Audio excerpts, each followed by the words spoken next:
She was 8 months pregnant when her husband's mistress slapped her in court. What happened next exposed a murder, revealed her real father was the judge, and brought down a millionaire's empire.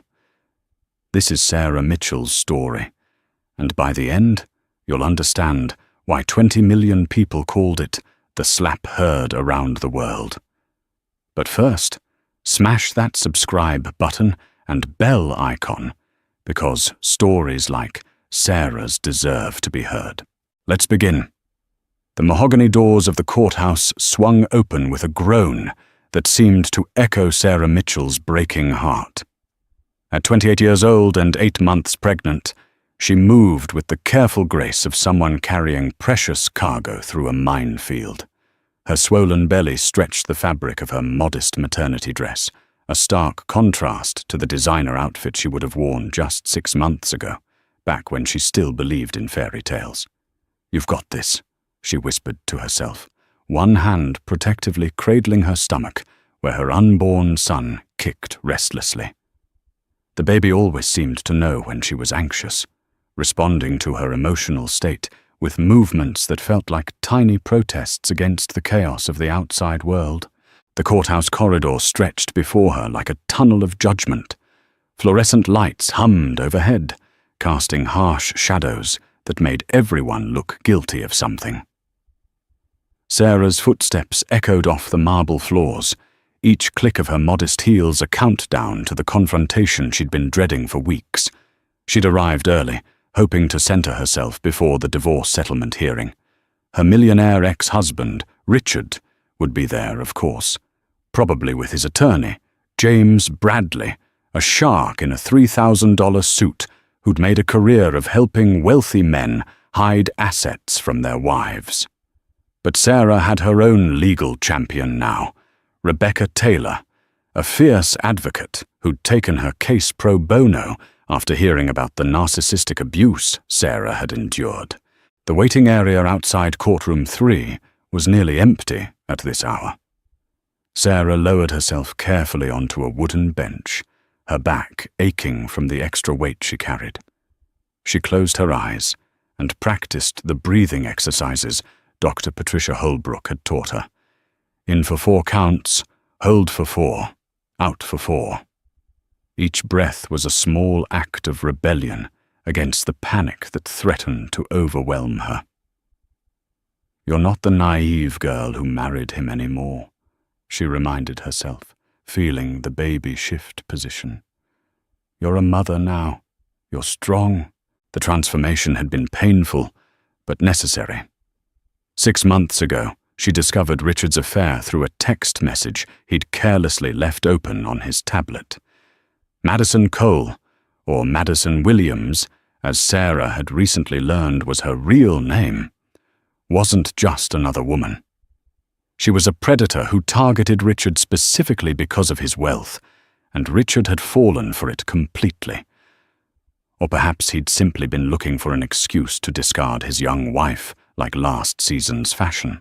Sarah's phone buzzed with a text from Rebecca. "On my way. Remember, you don't have to speak to them before the hearing. Stay strong." The attorney's words were meant to comfort, but they also reminded Sarah of what was coming. This wasn't just about dividing assets or determining custody arrangements for their unborn child. This was about reclaiming her life from a man who'd systematically destroyed her self-worth over 3 years of marriage. Young love, her mother, Helen, had called it before she passed away 2 years ago. "Be careful, sweetheart. Men like Richard don't marry women like us for love."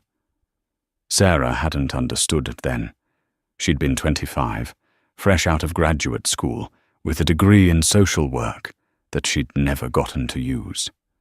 Richard had swept her off her feet with private jets and charity galas, making her feel like she'd stepped into a different world, a better world, she'd thought. How wrong she'd been. The elevator dinged, and Sarah's entire body tensed. Even before she looked up, she knew who it would be. There was a particular sound to Richard's walk, confident, measured steps that announced his importance to anyone within earshot. He emerged from the elevator in his signature navy suit, phone pressed to his ear, already conducting business as if this divorce was just another item on his schedule. Behind him, clicking along in designer heels that probably cost more than most people's monthly rent, was Madison. She was everything Sarah wasn't: tall, sleek, with a kind of aggressive beauty that turned heads and broke hearts.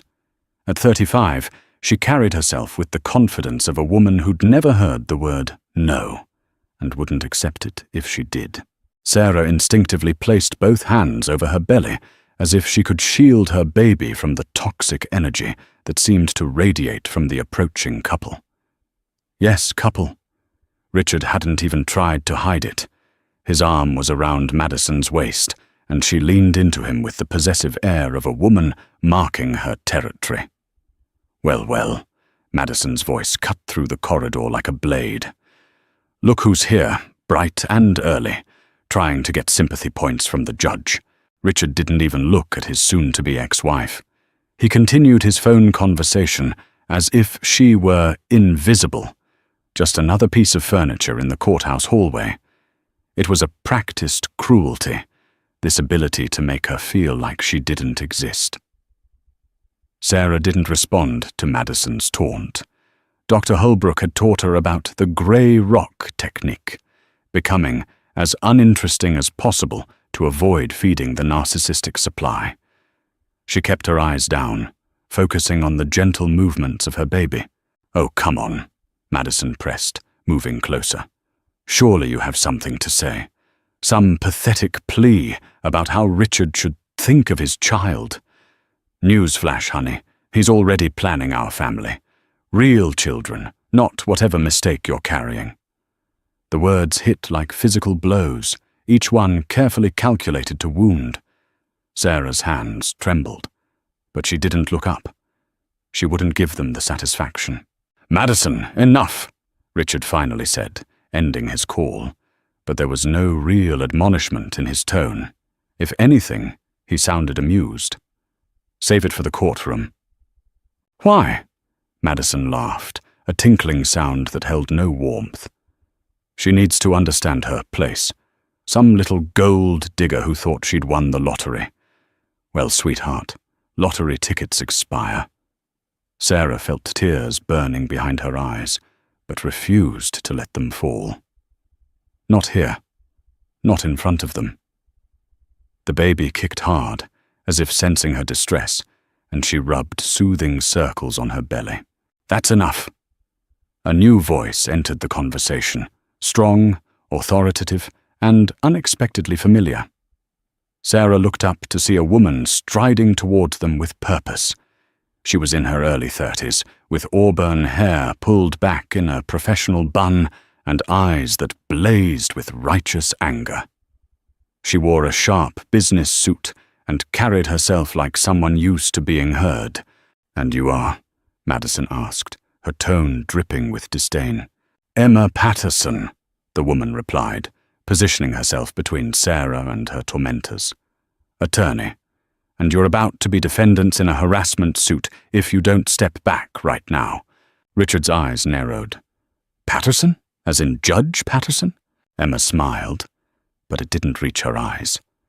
The very same. Now, I believe my client has a right to wait for her hearing without being accosted. Your client, James Bradley had arrived, looking every inch the high-powered attorney he was. I wasn't aware Mrs. Mitchell had changed representation. I'm consulting, Emma said smoothly. And right now, I'm documenting what looks very much like intentional infliction of emotional distress on a pregnant woman. Would you like to continue, Miss Cole? Or should I say, Miss Williams? Oh yes, we know all about your real name and your history. Madison's face paled slightly, but she recovered quickly. You don't scare me. I should, Emma replied. But please continue. Every word you say is just more evidence. The tension in the corridor was palpable. Richard finally seemed to realize the precarious position they were in. He took Madison's arm, steering her toward the other end of the hallway. "Let's go. This isn't worth our time." As they walked away, Madison threw one last look over her shoulder, a promise that this wasn't over. Sarah finally allowed herself to breathe, looking up at the woman who'd appeared like a guardian angel. "Thank you," she whispered. Emma's expression softened as she sat down beside Sarah. "You don't need to thank me. We're family, after all." Sarah's brow furrowed in confusion. "I'm sorry, what?" "It's a long story," Emma said, glancing at the courtroom doors. "One that involves your mother, Helen Parker, and a father neither of us knew we shared. But right now, we need to focus on getting you through this hearing." The revelation hit Sarah like a lightning bolt. "We're sisters," Emma nodded, tears glistening in her eyes. "Half-sisters. I've been looking for you for months, ever since I discovered the truth. I'm sorry, I'm only showing up now when you need help. But I promise you, Sarah, you're not alone anymore. You have family, and we protect our own." Before Sarah could process this shocking revelation, Rebecca Taylor arrived, her heels clicking efficiently across the marble floor. "Sarah, I'm here. Are you ready?" But Sarah wasn't listening. She was staring at Emma, seeing for the first time the familiar shape of her nose, the way she tilted her head when thinking. Little things that suddenly made sense. The baby kicked again, and Sarah gasped. "Are you okay?" both women asked simultaneously. I think I'm having a contraction," Sarah admitted, her hand going to her lower back where pain was starting to radiate. "It's probably just Braxton Hicks," Rebecca said, though concern colored her voice. "The stress of the day. We should get you some water." Emma was already moving, heading to the water fountain with a paper cup. As she did, the courtroom doors opened and a bailiff stepped out. "Mitchell versus Mitchell. Judge Patterson is ready for you." Sarah's eyes widened. "Judge Patterson? But that would be—" "Our father," Emma finished quietly. "He doesn't know you're his daughter. I haven't told him yet. I wanted to be sure you were okay with it first." The reality of the situation crashed over Sarah like a wave. She was about to face her millionaire ex-husband and his mistress in a divorce settlement hearing, presided over by a father she'd never known existed, while her newly discovered sister stood by her side, and her baby seemed determined to make his own dramatic entrance. "I can't do this," Sarah whispered. Emma took her hand, squeezing gently. "Yes, you can. You're stronger than you know. Mum would be so proud of you. You knew our mother? Only through stories and letters. But I know she loved you fiercely. And I know she'd want you to fight for yourself and your baby. So that's what we're going to do." Rebecca looked between them, clearly sensing there was more to the story, but professional enough not to pry. "We need to go in. Sarah, are you ready?" Sarah stood slowly, one hand on her belly, the other still clasped in Emma's. "I'm ready." The courtroom was smaller than Sarah had expected, more intimate, and therefore more intimidating. Dark wood paneling covered the walls, and morning light filtered through tall windows, casting long shadows across the floor. The American flag stood in one corner, a silent witness to the justice about to be sought or denied. Judge William Patterson sat behind the bench, an imposing figure even in his black robes. He was in his late 50s, with silver hair and piercing blue eyes that seemed to take in everything at once. Sarah found herself searching his face for any resemblance, any hint of the connection Emma claimed they shared. "Please be seated," Judge Patterson instructed, his voice carrying the authority of 3 decades on the bench. "We're here for the matter of Mitchell versus Mitchell, case number 4739. I see both parties are present with counsel." Richard and Madison sat at the plaintiff's table with James Bradley. Madison shouldn't have been there. She had no legal standing in the proceedings. But Richard's arrogance knew no bounds. He wanted Sarah to see them together, to rub salt in the wound. Sarah took her seat between Rebecca and Emma, her back aching with each movement. The baby had been restless all morning, and the Braxton Hicks contractions were coming more frequently. She forced herself to focus on Rebecca's opening statement. "Your Honor," Rebecca began, standing with perfect posture, "we're here today to address the equitable distribution of marital assets and to establish custody arrangements for the child Mrs. Mitchell is carrying. My client has been subjected to narcissistic abuse throughout her marriage, including financial control, emotional manipulation, and infidelity." James Bradley stood before Rebecca could continue. "Objection, Your Honor. These are unsubstantiated allegations meant to prejudice the court." "Mr. Bradley," Judge Patterson said evenly, "this is a hearing, not a trial. I'll allow Ms. Taylor to present her case. You'll have your opportunity to respond." Rebecca nodded gratefully and continued. "My client discovered her husband's affair 6 months ago. Since then, she has been systematically cut off from marital funds, forced to rely on the charity of friends, and subjected to a campaign of harassment designed to break her spirit and force her to accept an unconscionable settlement." "That's ridiculous!" Madison burst out, ignoring the sharp look from James Bradley. "She's nothing but a gold digger who got pregnant to trap Richard." Judge Patterson's gavel came down hard. "Mrs. Cole, you are not a party to this case. If you cannot remain silent, you will be removed from my courtroom." Madison's face flushed with anger, but Richard placed a hand on her arm, and she subsided. Sarah noticed the calculating look in Madison's eyes and felt a chill run down her spine. This woman was dangerous, not just mean. "Mr. Bradley," Judge Patterson said, "please present your client's position."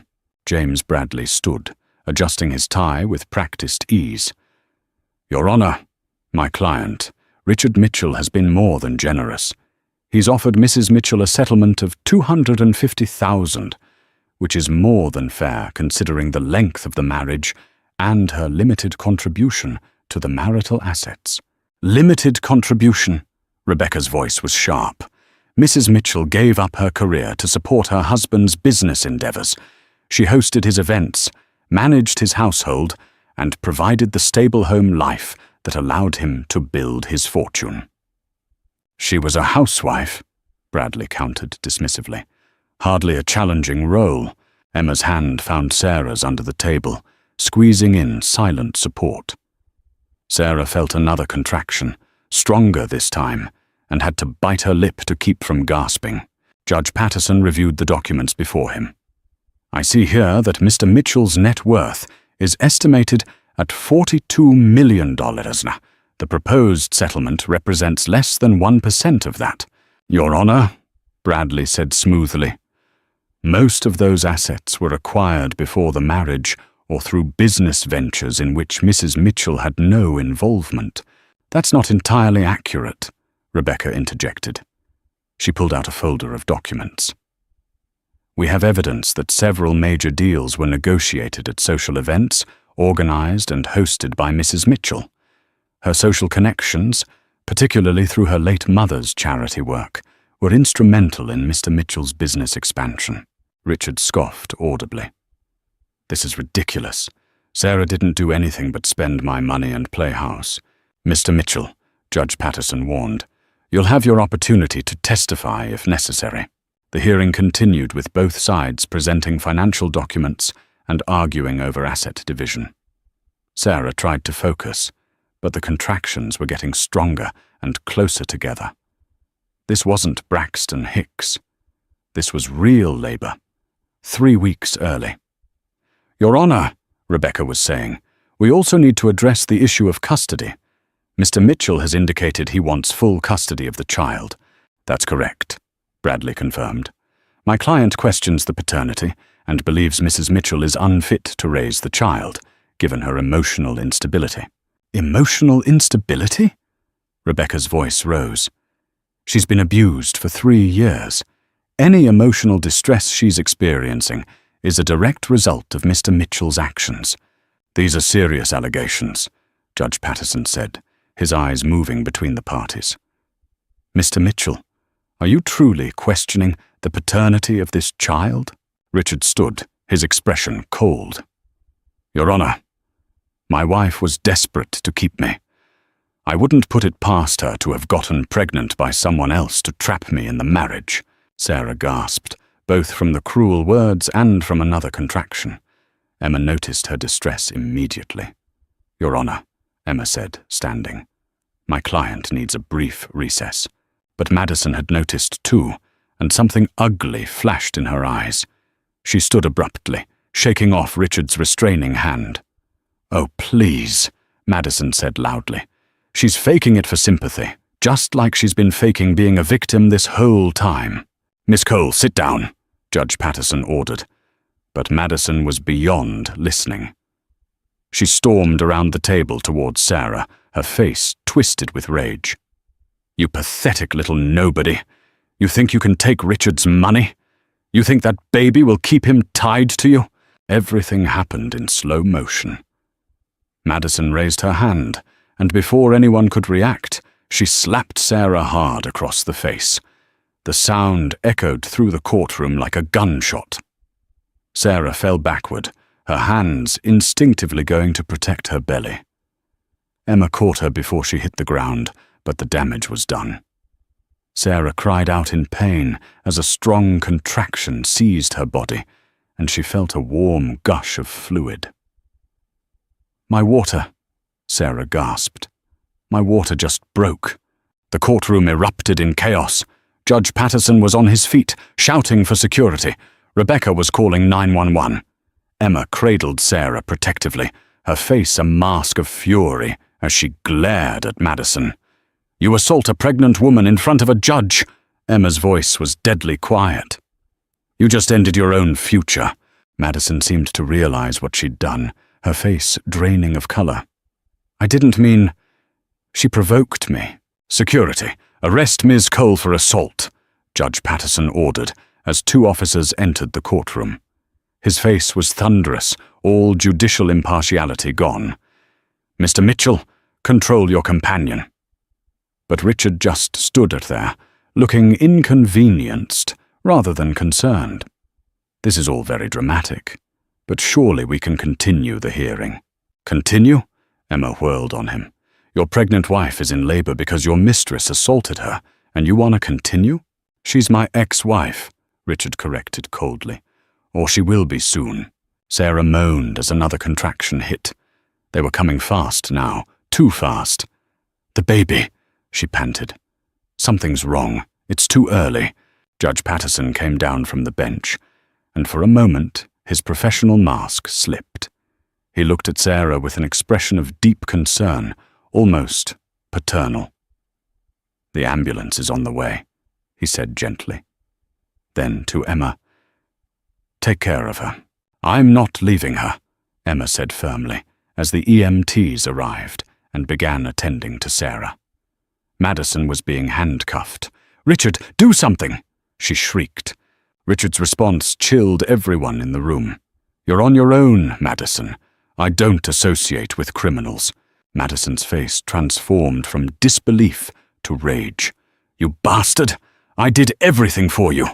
I got rid of your second wife, the same way, remember? You promised me. Shut up! Richard roared, but it was too late. Judge Patterson's voice cut through the chaos.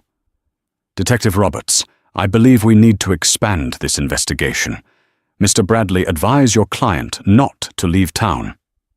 Detective Michelle Roberts, who'd been observing from the gallery, stepped forward. Already on it, Your Honor.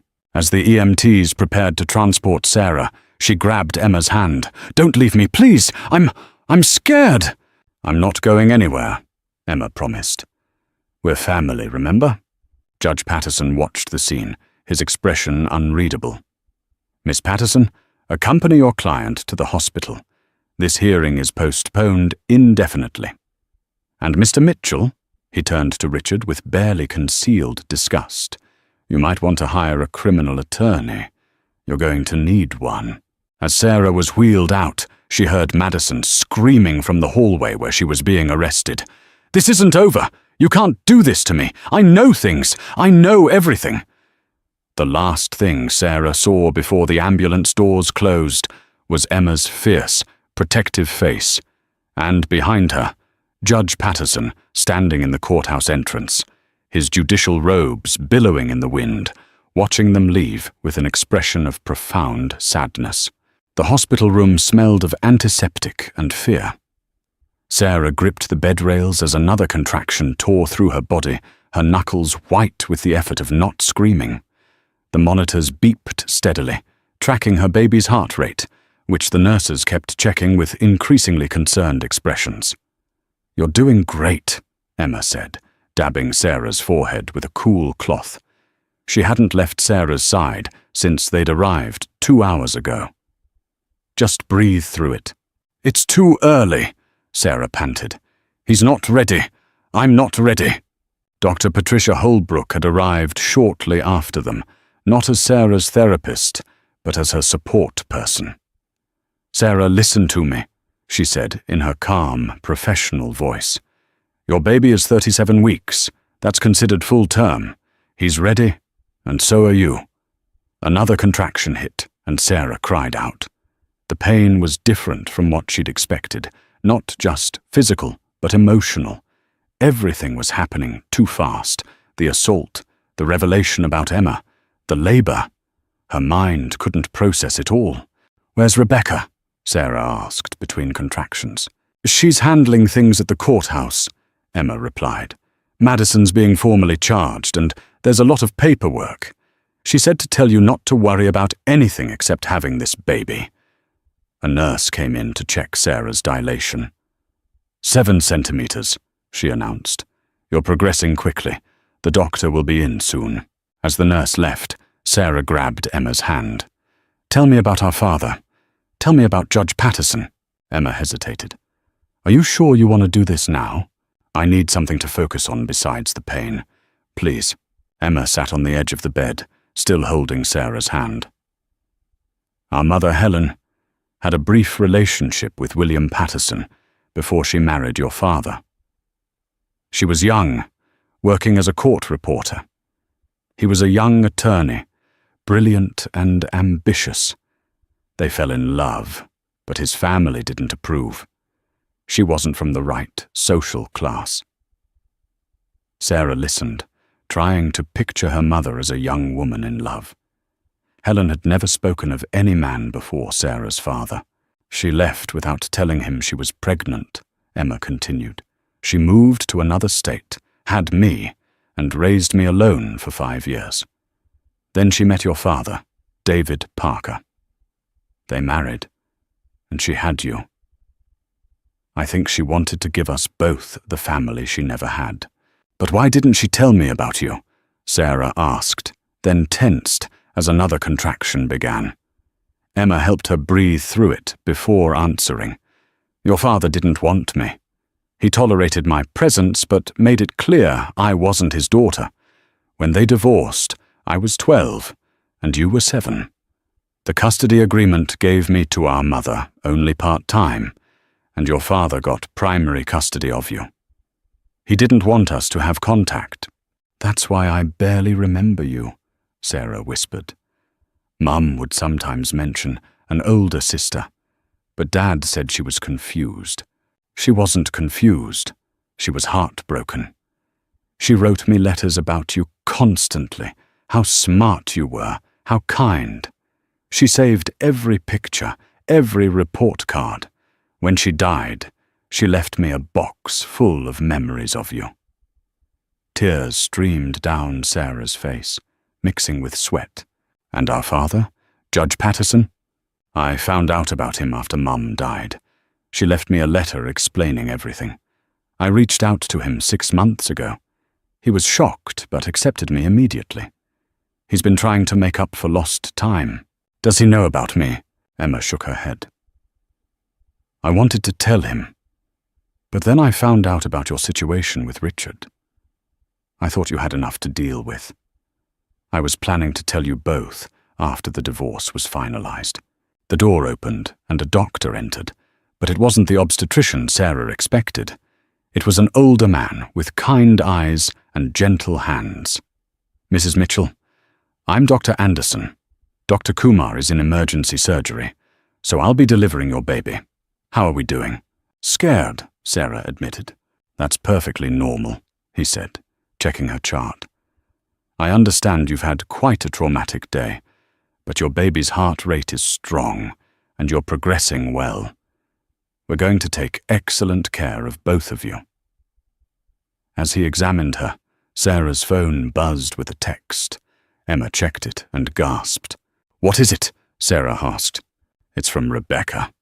Madison's talking.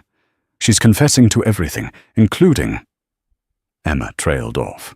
"Including what?" "Including what happened to Richard's second wife, Sarah. She pushed her down the stairs when she was pregnant.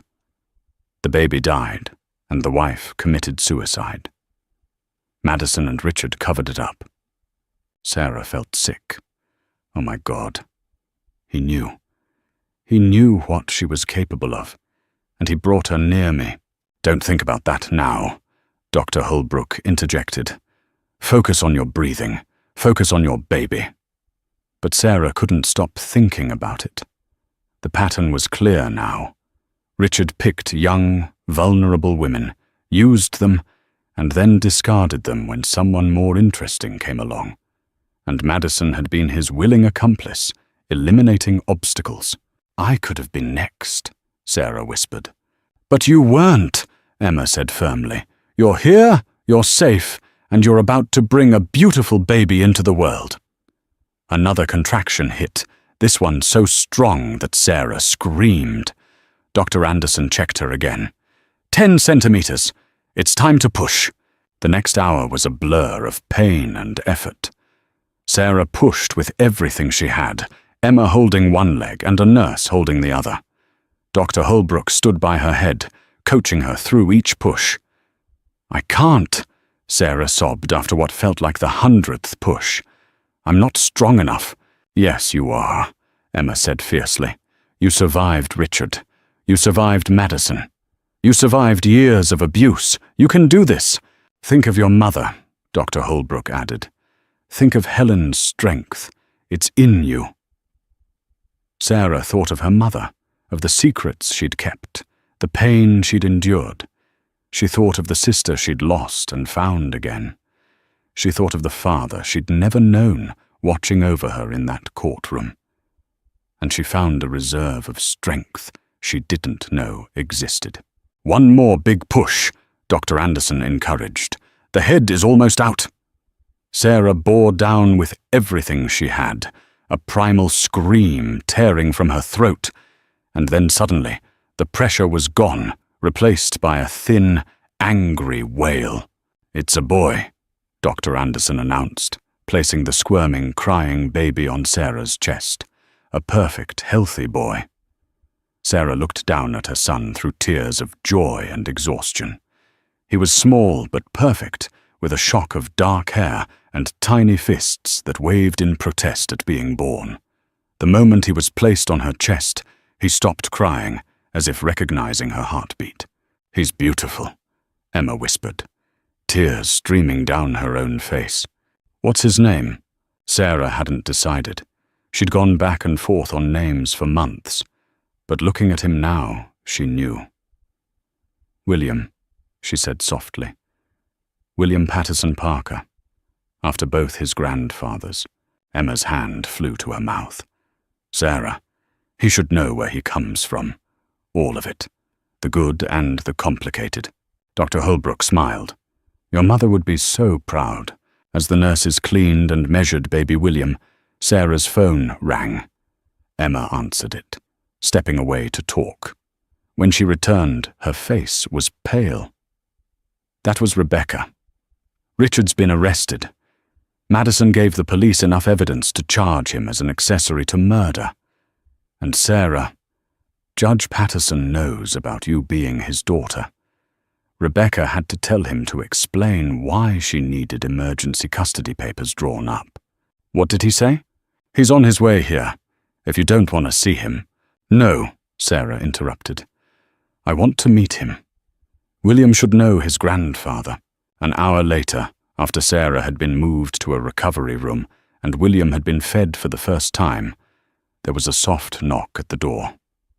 Judge Patterson entered, still in his judicial robes, his face a mix of emotions Sarah couldn't read. He stood at the foot of her bed, seemingly at a loss for words. Finally he spoke, his voice thick with emotion. I had 2 daughters. All this time, I had 2 daughters and I didn't know. Mom never told you? Sarah asked. He shook his head. After Emma found me, I wondered if Helen had other children, but I never imagined you were in my courtroom today. My daughter was being hurt in front of me, and I didn't know. You protected me anyway, Sarah pointed out, even without knowing. May I? He gestured toward the baby. Sarah nodded, and Emma carefully placed William in his grandfather's arms. Judge Patterson looked down at his grandson with wonder. He's named after you, Sarah said quietly, and my adoptive father. I want him to know his whole family history. Helen would have loved this, Judge Patterson said, his voice breaking.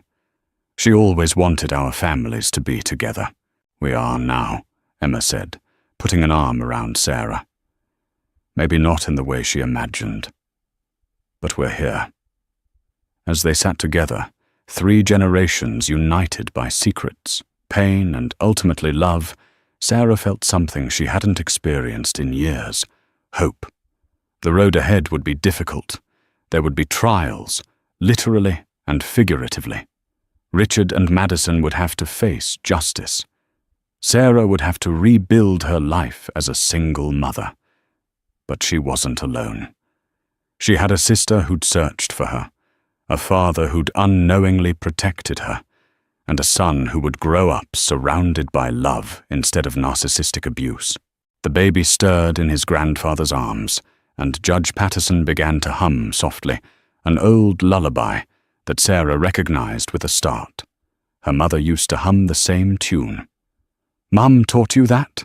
Emma asked, apparently recognizing it too. "No," Judge Patterson said softly. "I taught it to her." She must have remembered. In that moment, Sarah understood that love could transcend time, secrets, and even death.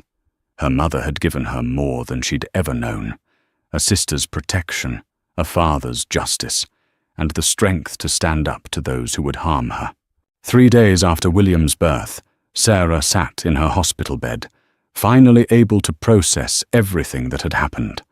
The small room had become a sanctuary of sorts, filled with flowers from well-wishers and guarded by hospital security after Richard's arrest made national news. Emma arrived early that morning with coffee and bagels, a routine they'd quickly established. She moved around the room with easy familiarity, adjusting blinds and organizing the growing pile of legal documents that seemed to multiply daily. "The media is calling it the SLAP herd around the world," Emma said, showing Sarah her phone. "The video has gone viral, 20 million views and counting." Sarah winced. "There's video of the courthouse security camera. It's actually helping our case. The public is completely on your side. Madison attacking a pregnant woman in court. Even Richard's PR team can't spin that." Baby William stirred in his bassinet, making small sucking sounds. Sarah reached for him, still marveling at how natural it felt to be his mother. "What's the latest from Rebecca?" Emma's expression grew serious. "Richard's bail was set at $5 million. He posted it immediately, of course. Madison's was set at $500,000, but no one's come forward to pay it, so she's still in jail and singing like a canary. Detective Roberts says she's given them enough to put Richard away for 20 years. Financial fraud, conspiracy, and potentially murder charges for his second wife." Sarah adjusted William's position, letting him nurse. "I still can't believe he knew when Madison said she'd done it before." "Don't think about that," Emma said firmly, sitting on the bed beside her. "Focus on this little guy and getting better. I can't stop thinking about it, though. What if I hadn't found out about the affair? What if I'd stayed? Would I have been next? Emma took her free hand. But you didn't stay. You got out. You're safe. Because of you. If you hadn't shown up at the courthouse, I should have come sooner. I watched you for weeks, trying to figure out how to approach you. I was scared you'd reject me. Sarah squeezed her hand. How could I reject you? You're my sister, the sister I always wanted, but thought I'd imagined. They sat in comfortable silence for a moment, watching William nurse. Then Emma spoke again, her voice tentative. Can I tell you something about why I became a lawyer? Sarah nodded, sensing this was important. When I was 15, I was in an abusive relationship, Emma began. He was older, 18. Everyone thought he was perfect. Good grades, star athlete, charming. But behind closed doors he was controlling, manipulative. He isolated me from friends, monitored my phone, told me I was nothing without him. Sarah's heart ached for her sister.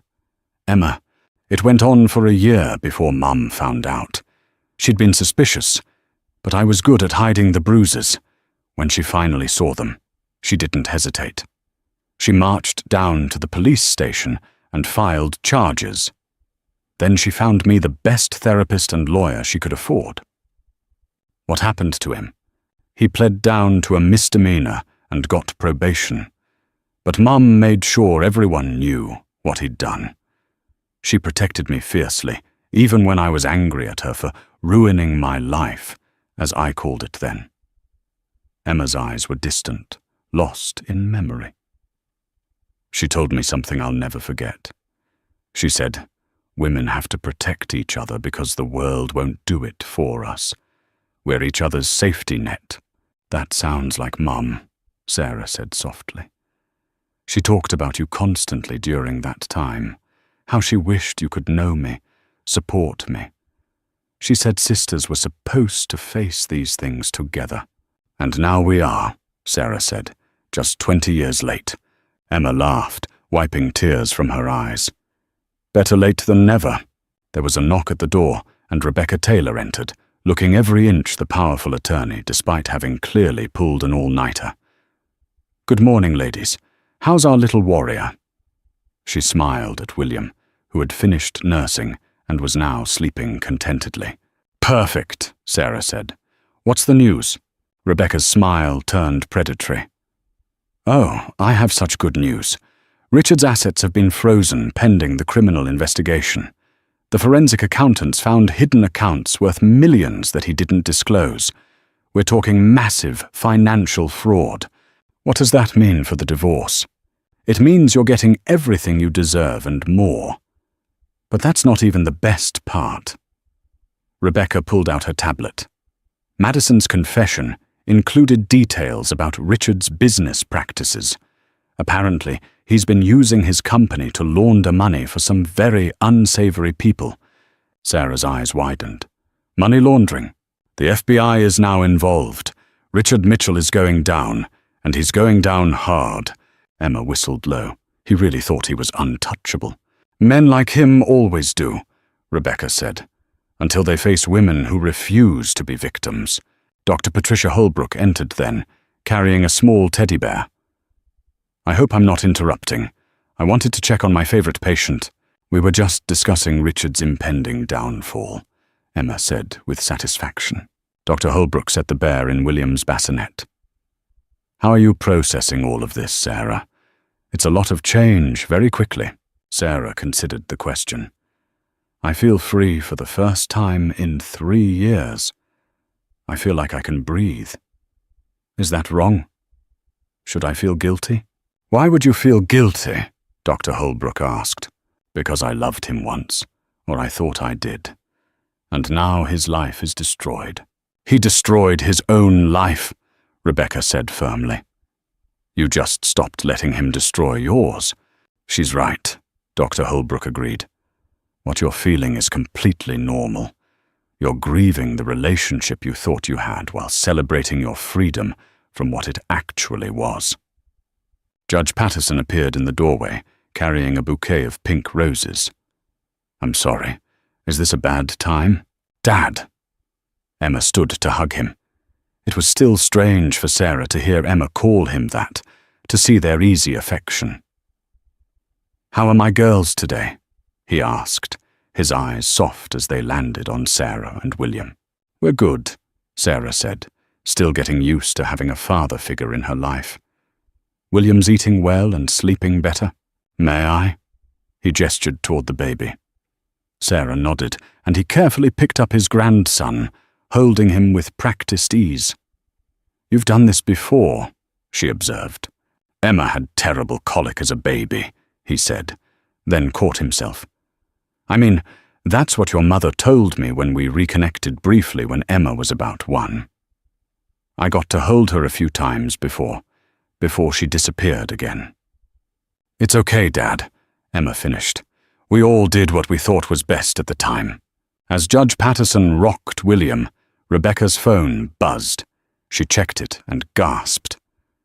"What now?" Sarah asked, almost afraid to know. "Madison's lawyer just contacted me. She wants to make a deal. Full testimony against Richard in exchange for a reduced sentence." "What kind of testimony?" Emma asked. "Everything. Every crime, every affair, every financial manipulation. She has recordings, Sarah. She secretly recorded Richard for years as insurance." The room fell silent as they absorbed this information. "She was planning to blackmail him," Sarah said slowly. "That's why she was so confident." "Exactly, but she didn't count on him throwing her under the bus the moment she became inconvenient." Judge Patterson spoke carefully. "I shouldn't comment on an active case, but speaking purely as a grandfather, I hope justice is served fully." "It will be," Rebecca promised. "I'll make sure of it." Dr. Holbrook checked her watch. "I have to go, but Sarah, I want to see you next week for a session. You're going to need support processing all of this." After she left, Sarah looked around the room at her assembled support system. Her sister, her father, her attorney. 6 months ago, she'd felt completely alone. Now she had a family, a real family that chose to stand by her. "I want to establish a foundation," Sarah said suddenly. Everyone turned to look at her. "For women like me, young women trapped in abusive relationships who think they have no options, I want to use whatever money I get from Richard to help others escape." Emma's face lit up. "I'll help. I can provide legal services. I can connect you with other judges and legal professionals who'd support this," Judge Patterson added. "And I'll make sure you get enough money to make a real difference," Rebecca said, with a shark-like smile. William made a small sound, and Sarah looked down at him. "Your daddy might be a narcissistic criminal, but you're going to grow up surrounded by people who fight for justice. You're going to learn that real strength isn't about controlling others. It's about lifting them up." The afternoon sun slanted through the hospital windows as Sarah prepared for discharge. William, now 5 days old, slept peacefully in his car seat, while Emma helped pack the accumulated gifts and flowers. The media attention had been overwhelming. Every major news outlet wanted an interview with the woman whose divorce hearing had exposed a murder conspiracy. "The car is ready," Emma said, zipping up the last bag. "Security will escort us to the parking garage. There are still reporters everywhere." Sarah nodded, adjusting William's blanket one more time. She was nervous about leaving the safety of the hospital, but Dr. Anderson had cleared them both for discharge. "Wait!" a familiar voice called from the doorway. Judge Patterson stood there, looking unusually uncertain. "Could I speak with you privately for a moment, Sarah?" Emma started to leave, but Sarah stopped her. "Stay, please. We're family." Judge Patterson entered, closing the door behind him. He seemed to struggle with his words, so different from the commanding presence he showed in court. "I've been thinking about your mother," he finally said. "About Helen. about the choices she made. Sarah waited, sensing this was important. She came to my courtroom once, he continued, about 15 years ago. You would have been 13. It was a custody modification hearing. Your father wanted to move out of state with you. Sarah's breath caught. I remember that. Dad said Mom was being unreasonable. She fought like a lioness for you, represented herself because she couldn't afford an attorney. I didn't know who she was to me then, of course, but I remember being impressed by her determination. Did she win? Partially. I denied the relocation request, but had to maintain the custody arrangement. Your father had better resources, a stable home. Your mother was struggling financially. His voice grew thick with regret. If I'd known she was the Helen I'd loved, if I'd known you were my daughter, you couldn't have known, Sarah said gently, but I should have seen it. You have her eyes, her chin, and the way you held yourself in my courtroom during your hearing, it was exactly how she stood that day, dignified, despite everything. Emma moved closer to their father. Dad, you can't torture yourself with what-ifs, can't I? I had 2 daughters I didn't know about. Helen struggled alone while I advanced my career, became successful, could have helped. She made her choice, Sarah said, surprising herself with the lack of bitterness in her voice. Mum was proud. She wouldn't have wanted help from someone she'd walked away from. Judge Patterson pulled out a worn envelope from his jacket. She sent me this letter a month before she died. I've carried it ever since Emma found me, but I haven't had the courage to open it. He handed it to Sarah. Her name was written on the front in her mother's distinctive handwriting. With trembling fingers, Sarah opened the envelope. Inside was a single sheet of paper, covered in her mother's careful script. My dearest William, if you're reading this, then Emma has found you, just as I knew she would. She's like you, determined, brilliant, unable to let a mystery go unsolved. There's something else you need to know. You have another daughter. Sarah is yours, though she doesn't know it. David Parker agreed to raise her as his own in exchange for my silence about his affairs. It seemed like the best solution at the time. I was young and foolish and thought I was protecting everyone, but I was wrong. I robbed you of 2 daughters. I robbed them of a father and each other. It's my greatest regret. Sarah is special, William. She has your sense of justice, but also a gentleness that will make her vulnerable to those who would exploit it. If you're reading this, I'm gone, and she's alone. Please, if you can find it in your heart, watch over her. She'll need protection, though she won't know to ask for it. I never stopped loving you. I hope someday you can forgive me. Forever yours, Helen. The letter trembled in Sarah's hands. She knew. She knew you'd find each other. Judge Patterson was crying openly now, something Sarah suspected he rarely did. She tried to tell me so many times. There were phone calls where she'd start to say something, then stop. Now I understand. We can't change the past, Emma said, her own voice thick with emotion. But we're here now, all of us. William chose that moment to wake, his small cry filling the room. Sarah lifted him from his car seat, holding him close. Your grandson needs you, she said to Judge Patterson. We both do. It doesn't matter how we got here. What matters is that we're family now. Judge Patterson moved closer, his hand hovering uncertainly over William's head. I want to be a good grandfather, a good father. But I don't know how. I've been a judge for so long, I've forgotten how to just be a person. You protected me in that courtroom, Sarah reminded him, even before you knew. That's being a father. And you've been wonderful with me, Emma added. Patient, kind, making up for lost time without pushing too hard. "You girls are being too generous," he said. But Sarah could see how much their words meant to him. Rebecca Taylor entered without knocking, her face grim. "We have a problem." Everyone tensed. "Richard's out on bail and he's been giving interviews. He's spinning the story, claiming Madison manipulated him, that he's a victim too.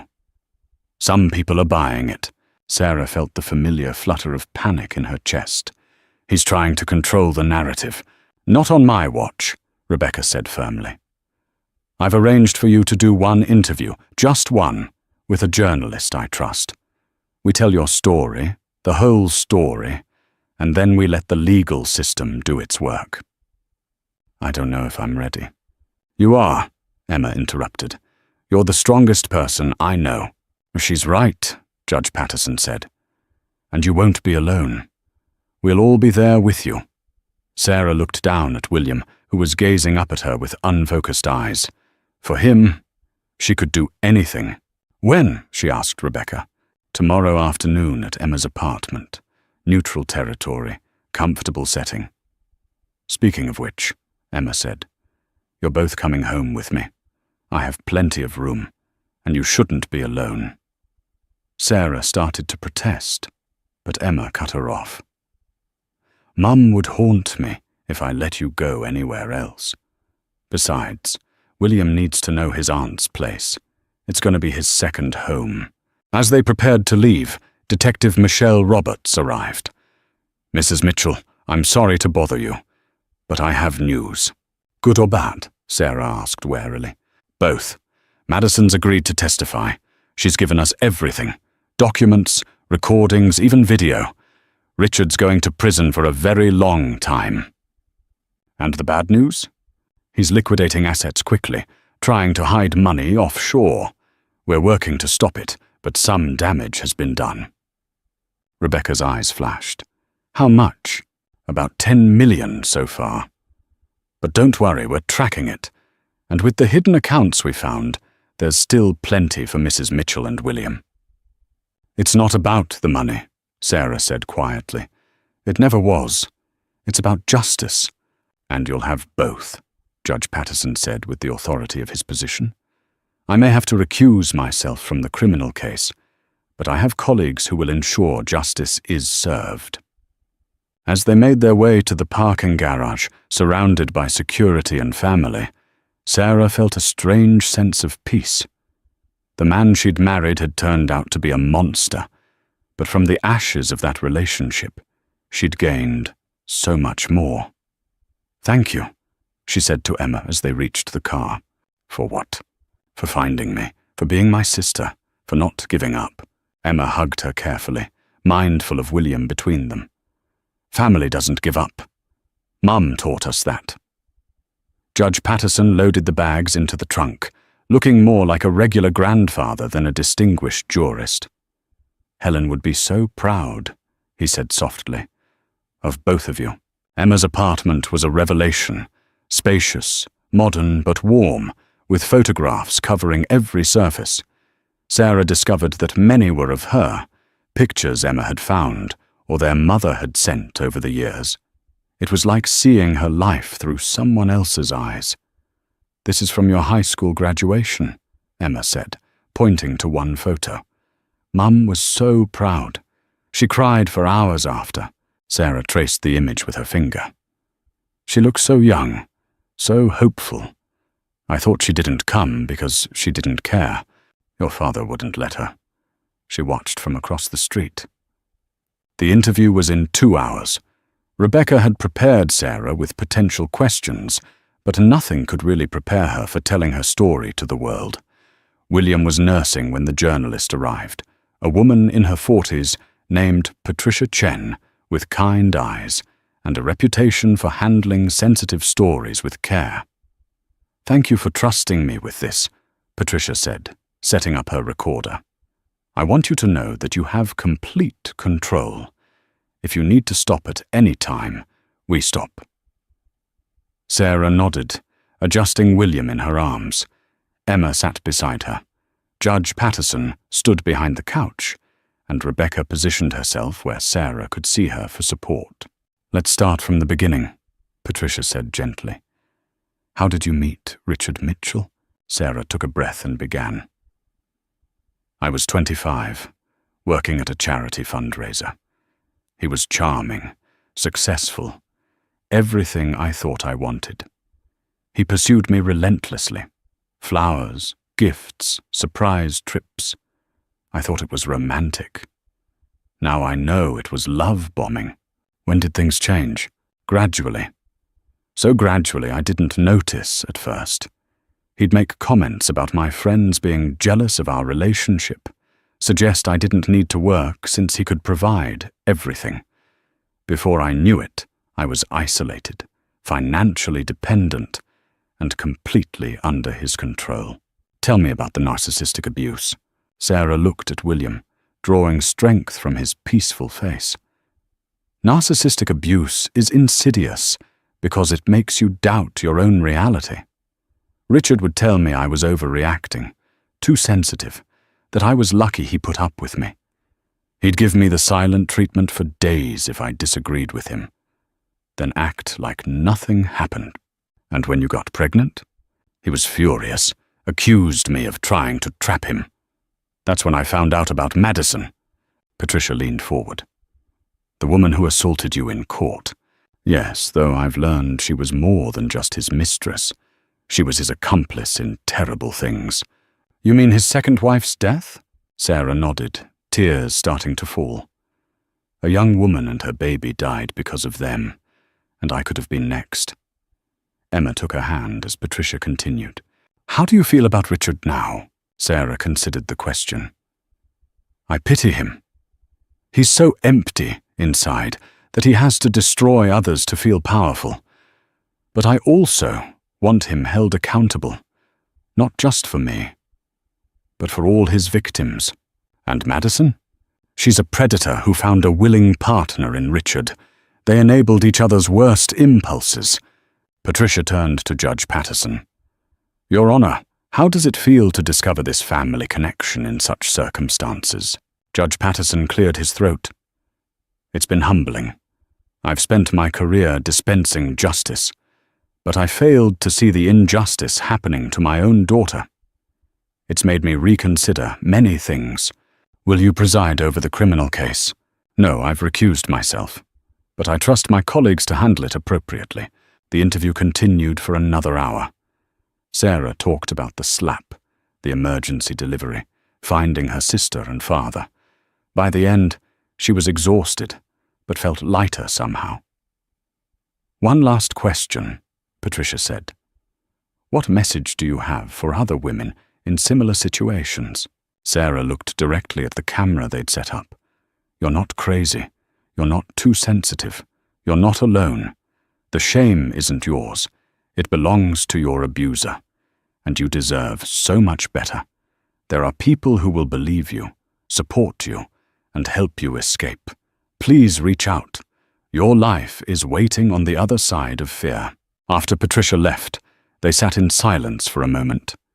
Then Rebecca's phone exploded with notifications. What is it? Emma asked. Rebecca was scrolling rapidly. The interview won't air until tomorrow, but someone leaked that it happened. Richard's having a meltdown on social media. She showed them his posts, rambling, angry messages about being persecuted, about Sarah being a gold digger, about the unfairness of it all. He's destroying himself, Judge Patterson observed. No lawyer would advise this. James Bradley dropped him as a client this morning, Rebecca said with satisfaction. No one wants to be associated with him now. William started crying, and Sarah stood to walk him around the apartment. As she passed the window, she saw a crowd gathering outside. Emma, look! Emma joined her at the window. Below, women were holding signs. Justice for Sarah. Protect pregnant women. Believe survivors. They're supporting you, Emma said in wonder. They're supporting all of us, Sarah corrected. Every woman who's been where I've been. The next morning, the interview aired. Within hours, it had been viewed millions of times. The response was overwhelming. Thousands of women sharing their own stories, offering support, demanding justice. But the real victory came that afternoon when Detective Roberts called. "We got him," she said simply.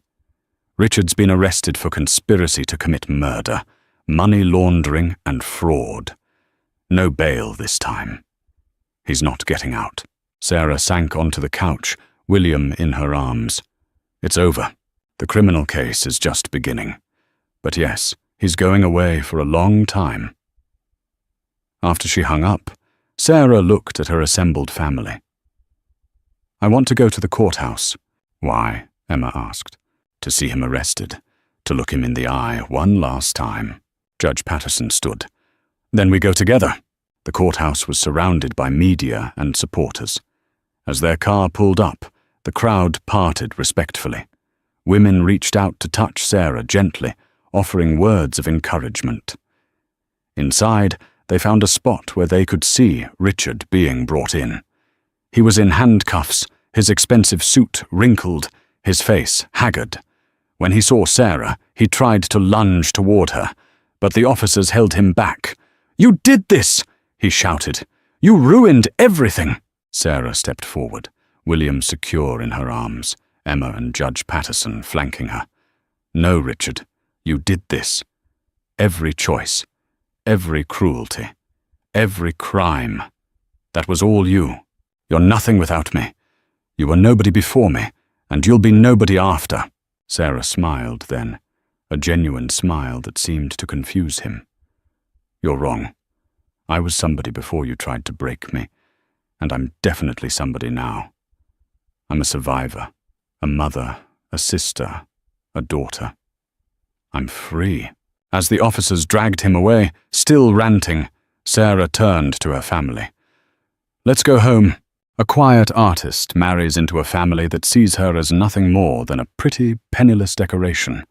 They mock her talent, they isolate her, and they try to break her spirit, demanding she use non-existent connections to save their failing reputation.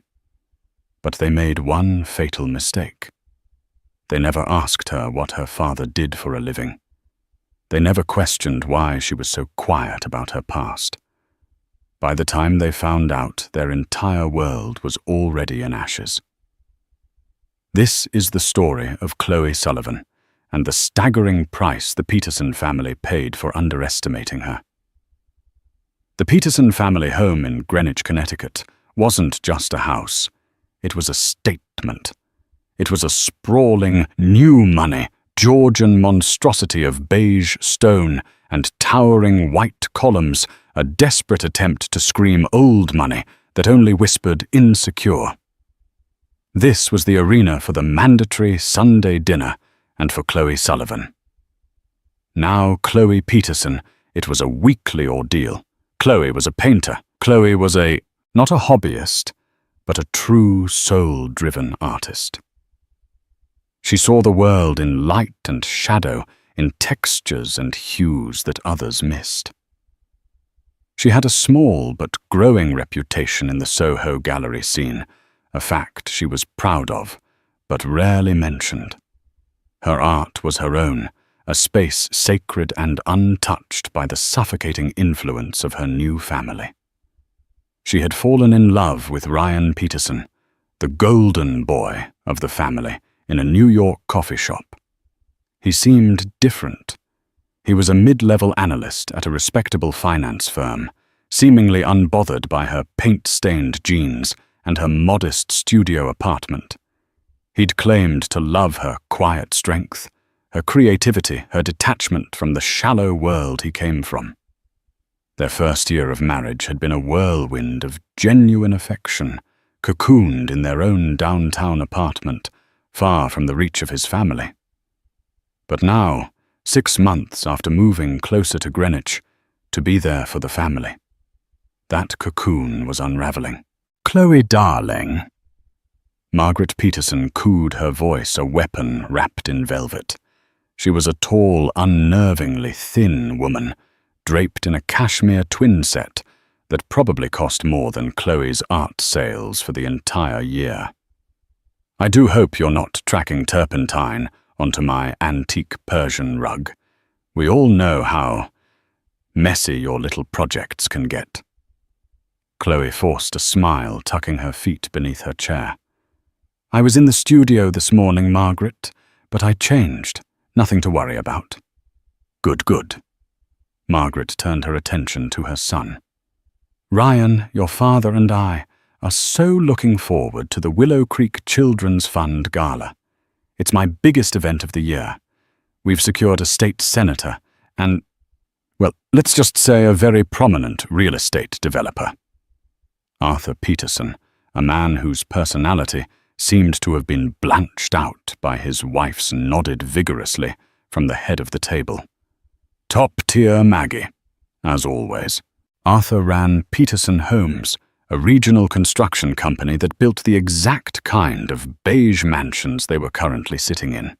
He considered himself a titan of industry.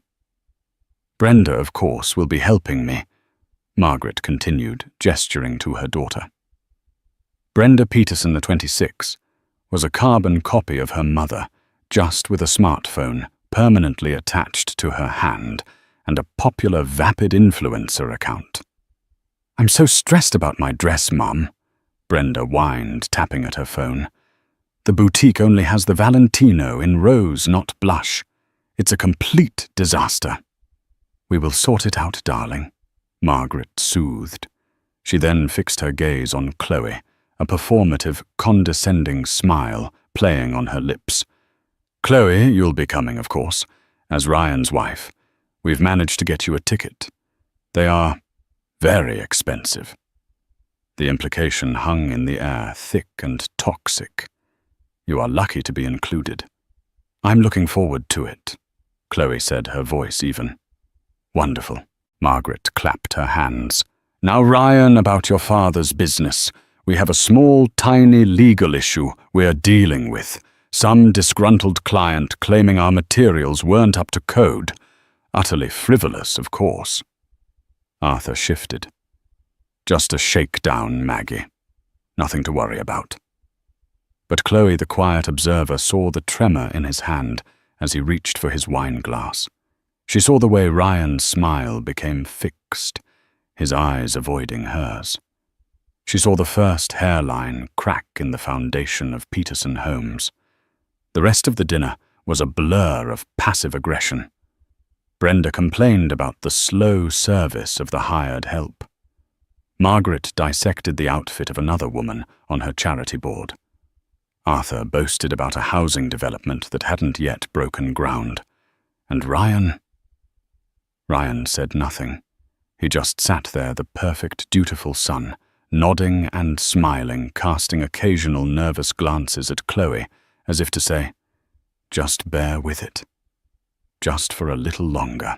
As they drove home, the silence in their Audi was heavier than the stone columns of his parents' house. Your mother was in fine form tonight, Chloe finally said, her voice quiet. Ryan sighed, loosening his tie. That's just how she is, Chloe. She's stressed about the gala. And this lawsuit, it's a nuisance. She said it was frivolous. It is. Of course it is. Dad builds the best homes in Connecticut. He reached over and patted her knee, a gesture that was meant to be reassuring, but felt dismissive. Don't worry about it. Just, for the gala, maybe we could, I don't know, buy you a really stunning dress. Something to, fit in. Chloe turned to look out the window, watching the dark, manicured lawns of Greenwich fly by. Fit in, she repeated. It wasn't a question. It was a realization. I just want them to see what I see, Ryan said, his voice pleading. But Chloe knew what they saw. They saw a girl with no name, no money, and no connections. A worthless hobbyist who had somehow tricked their golden boy. And the worst part, the horrible sinking feeling in her stomach, was that her husband, The man she loved was beginning to see her that way too. The gilded cage was shrinking, and she was starting to suffocate. The Willow Creek Children's Fund Gala was Margaret Peterson's personal Super Bowl. It was held at the local country club, a bastion of old-world exclusivity that Margaret had fought for years to infiltrate. The theme chosen by her was A Night of Shining Stars. Chloe had tried. She truly had. She'd bought a simple, elegant, midnight blue gown. It was understated, but the silk was high quality, and it fit her perfectly. She felt good in it. She even did her hair in a soft chignon, revealing the delicate line of her neck. When Ryan saw her, his eyes widened. "Wow, Chloe, you look incredible." The brief surge of confidence lasted until the exact moment they stepped onto the club's gold carpet and were greeted by Margaret, who was swathed in a feathered, champagne-colored monstrosity. Margaret's eyes swept over Chloe, a fractional, almost invisible sneer. "Chloe, you came, and you're wearing blue." "It's a beautiful color, Mom," Ryan said, stepping in. "Yes, well, very safe," Margaret said, turning away to greet the arriving state senator. "Come, Ryan, you must say hello." Chloe was left standing alone, an ornament whose purpose had been served. She felt a familiar sting, but pushed it down. She wasn't here for Margaret. She was here to support Ryan and a children's charity. But Margaret had a plan, and it involved more than just a backhanded compliment. Part of the gala was a silent auction. Margaret had graciously allowed Chloe to contribute. "A small piece, darling," she'd said. "Something your people can afford." Chloe had instead poured her heart into a piece. It was a 24 by 24 canvas, a stunning abstract piece titled Greenwich Dusk. It was a chaotic, beautiful swirl of deep indigos, purples and golds, capturing the exact fleeting moment the sun died behind the dark hills. It was, in her professional opinion, some of her best work. She'd had it framed beautifully, a simple, elegant black floater frame. She found the auction tables, and her heart stopped. There, nestled between a gift basket of artisanal jams and a signed golf glove from the local pro, was her painting. But that wasn't the worst part. The small typed description card read, "A dark mess, donated by Chloe Peterson." A hobbyist's painting of something. Perhaps a storm starting bid. 50. Chloe felt the blood drain from her face. A dark mess. Hobbyist, $50. A framed print at a home goods store would cost more. She touched the card, her fingers trembling. This wasn't an accident. This wasn't a typo. This was a message, cruel and deliberate. "Find something you like, sis." Brenda's saccharine voice cut through her shock. Brenda was glittering in her rose Valentino, a glass of champagne in hand. You wrote this," Chloe whispered, unable to look away from the insulting card. "Wrote what?" Brenda feigned innocence, peering at the card. "Oh, that God, isn't it hilarious? Mom and I were trying to figure out what it was. We figured $50 was generous, honestly. I mean, who would hang that in their house?" Tears pricked at Chloe's eyes, hot and angry. "I spent a month on that painting, Brenda." "A month?" Brenda laughed, a high, sharp sound. "Oh, honey, that's just sad. Don't worry. Maybe one of the kitchen staff will buy it as a joke." Chloe turned and walked away. She didn't run. Her movements were stiff, robotic. She pushed through the glittering crowd, ignoring the superficial smiles and the clinking glasses. She found Ryan, who was deep in conversation with his father, and another man. "Ryan," she said, her voice tight. He turned, annoyed at the interruption. "Chloe, not now. This is Mr. Henderson from Crestview Financial. He's the one who—" "Ryan, look." She thrust the small, insulting card into his hand. He read it. His face paled, then flushed with, was it anger or embarrassment? "What is this?" he muttered. "Your sister, your mother. They did this. They're humiliating me." Ryan looked from the card to his father, who was watching with a frown. He looked at Mr. Henderson, the banker. He looked back at Chloe, and his expression was one she would never forget. It wasn't defensive. It wasn't angry on her behalf. It was pitying. "Chloe, come on," he hissed, pulling her aside. It's a joke, a stupid, mean joke, okay, but you're making a scene." "A joke, Ryan. They called my work a dark mess. They priced it at $50. So what? It's just a painting," he snapped, his voice low and urgent.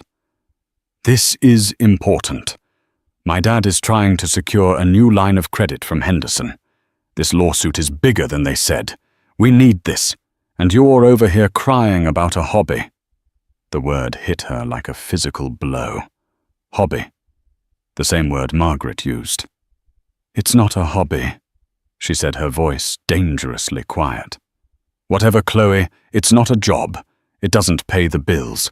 Now please, just go, fix your makeup. Go sit down. Don't ruin this for my family."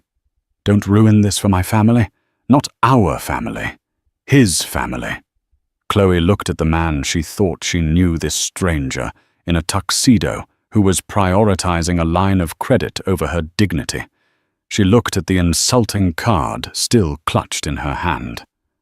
"Okay," she said. The word was flat, devoid of all emotion. "Okay. Good. Good." Ryan gave her shoulder a squeeze and immediately turned back to the banker, a charming smile plastered on his face. Chloe turned. She walked past the auction table, past the artisanal jams, and past her masterpiece. She walked out of the ballroom, through the gilded lobby, and into the cold, damp Connecticut night. She didn't have her coat. She didn't have her purse. But she had her phone. She walked, her heels sinking into the soft grass until she was out of sight of the valet. She sat on a cold stone bench, the moon obscured by clouds, and she made a call. Not to a friend, not to an Uber. She scrolled through her contacts past all the P entries to a name she rarely ever called, a name that was connected to a different world, a world of cold, hard power she had tried to escape. The phone rang once. Twice, a crisp, professional voice answered a voice with a faint British accent that she'd known all her life. "Graves. Graves," Chloe said, her voice trembling, a single tear tracing a path down her cheek. "It's me. I need to speak to my father." There was a moment of absolute silence on the other end of the line. Mr. Graves, or as Chloe had always known him, Graves, was her father's chief of staff, his right hand, his fixer. He was a man who operated with the precision of a surgeon and the emotional warmth of a block of ice. "Ms. Sullivan," he said, his voice softening by a single, almost imperceptible degree. "Are you in danger?" "No," Chloe whispered. Not physical danger. I'm at the Greenwich Country Club. I need to talk to him. Is he available?" "He is in a board meeting in Singapore, but for you he is always available. Hold one moment." Chloe listened to the faint, digitized click of a secure, multi-continental patch-through. She pulled her knees to her chest, shivering on the stone bench. The muffled sounds of the gala, the music, the laughter seemed to be coming from a different planet. Then a new voice, deep, clear, and carrying an authority that could quiet boardrooms and command armies of lawyers. "Chloe, what's wrong?" "Dad!" She sobbed, and the dam broke. The composure she had maintained for months, the polite smiles, the forced tolerance, it all shattered. "Dad, I made a mistake. I'm so stupid. They hate me. He doesn't love me. He called it a hobby." Nathaniel Sullivan listened.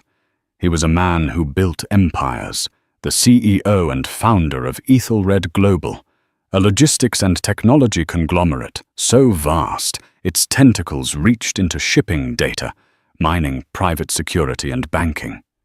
He was a man who hadn't raised his daughter to be useful to a small-time construction heir. He had raised her to be his heir until she'd run away from it all to paint. A move he had, to his own surprise, respected. He listened to her tell the story. The Sunday dinners, the frivolous lawsuit, the charity gala, the insulting card, and finally the ultimate betrayal, Ryan's words. "Don't ruin this for my family." When she was finished, there was a long pause. Chloe worried she had bored him or that he was angry, but the voice that came back was not angry. It was cold. It was the voice he used when an executive had lost him $1 billion. This man, this banker, Mr. Henderson from Crestview Financial, he is there now. "Yes, Dad." Ryan said they needed a new line of credit. "I see." Another pause. "Graves, are you on the line?" "Yes, sir." Graves's voice reappeared. "Get me Robert Harrison at Crestview. I don't care what time it is. And get our internal audit team to look at Peterson Homes. I want to know everything. Their suppliers, their debts, their contracts, and the exact nature of this lawsuit. And Graves, sir, get me a car to the Greenwich Country Club. Now. And find out where my daughter's painting is. I want it." "Of course, sir. The car will be there in 15 minutes. "Chloe." Her father's voice was gentle again. "The car is a black Mercedes Maybach. The driver knows your name. It will take you to your apartment. Lock the door. Do not answer any calls from Ryan or his family. I will be in New York in 36 hours. We will handle this." "Dad, what are you?" "I am handling it," he said. And the line went dead. Chloe sat stunned, her tears drying in the cold air. She had just set something in motion. She wasn't sure what, but the sheer, effortless power in her father's voice was both terrifying and, in that moment, a profound relief. She saw the headlights before the car, even turned into the drive. The Maybach was silent, pulling up to the curb. A driver in a dark suit got out. "Miss Sullivan, please, it's cold." She got in. The car was a fortress of leather and silence. As they pulled away, her phone buzzed. It was Ryan. She ignored it. It buzzed again. Ryan. Then a text. "Where are you? People are noticing. You're embarrassing me." She turned the phone.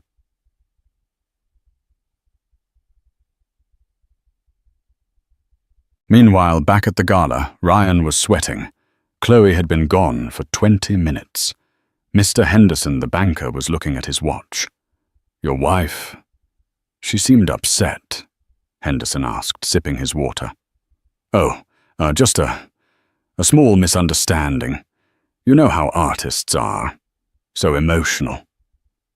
Ryan tried to laugh it off. Just then, Henderson's phone buzzed. He glanced at it, frowned, and then his eyes went wide. He looked at the caller ID, his face draining of color. "Excuse me," he said, his voice suddenly hoarse. I must take this." He walked to a secluded corner, his back to the room. Arthur and Ryan watched him. "He looks like he's seen a ghost," Arthur muttered, gnawing on a sausage roll. Henderson's side of the conversation was frantic and mostly one-sided. "Yes, sir. No, sir. I had no idea, sir. Of course. I'm at the Willow Creek Gala. Yes, Mr. Sullivan. I'm looking at him right now. No, of course not. Absolutely. My apologies, sir. It will be rectified." Henderson hung up. He looked shaken. He walked back to Arthur and Ryan, his demeanor completely changed. The friendly banker was gone. "Mr. Peterson," Henderson said, his voice stiff, "regarding your application for an extended line of credit, Crestview has decided to decline. Furthermore, we will be calling in your existing loan. The full balance is due in 30 days. Our legal team will be in touch on Monday." Arthur's glass dropped from his hand, shattering on the floor. "What?" "You can't. We've been with Crestview for 20 years. 30 days, Ryan yelped. "That's impossible. We'll be ruined."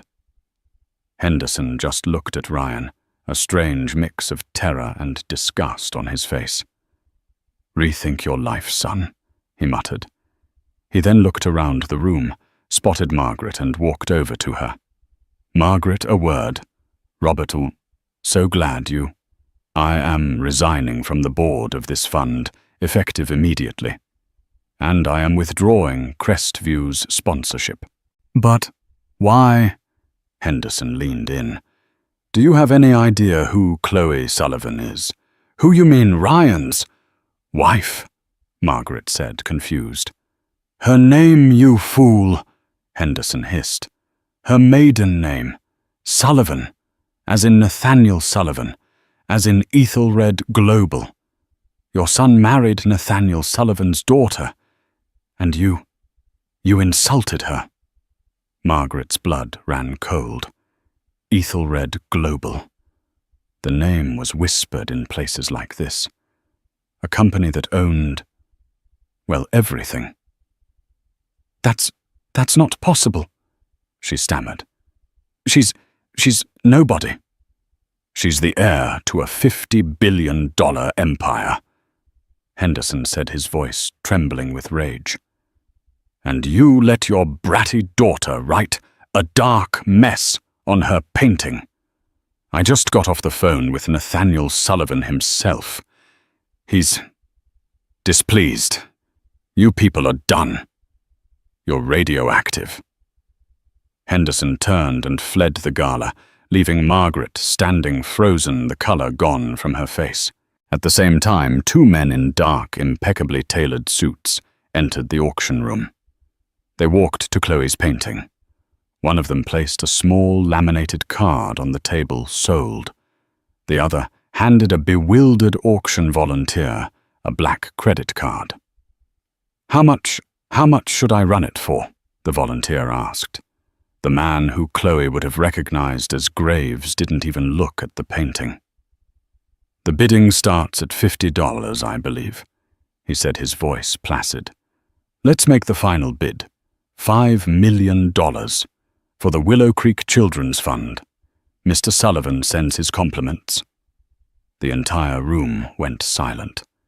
The news spread through the gala like a shock wave passing from table to table.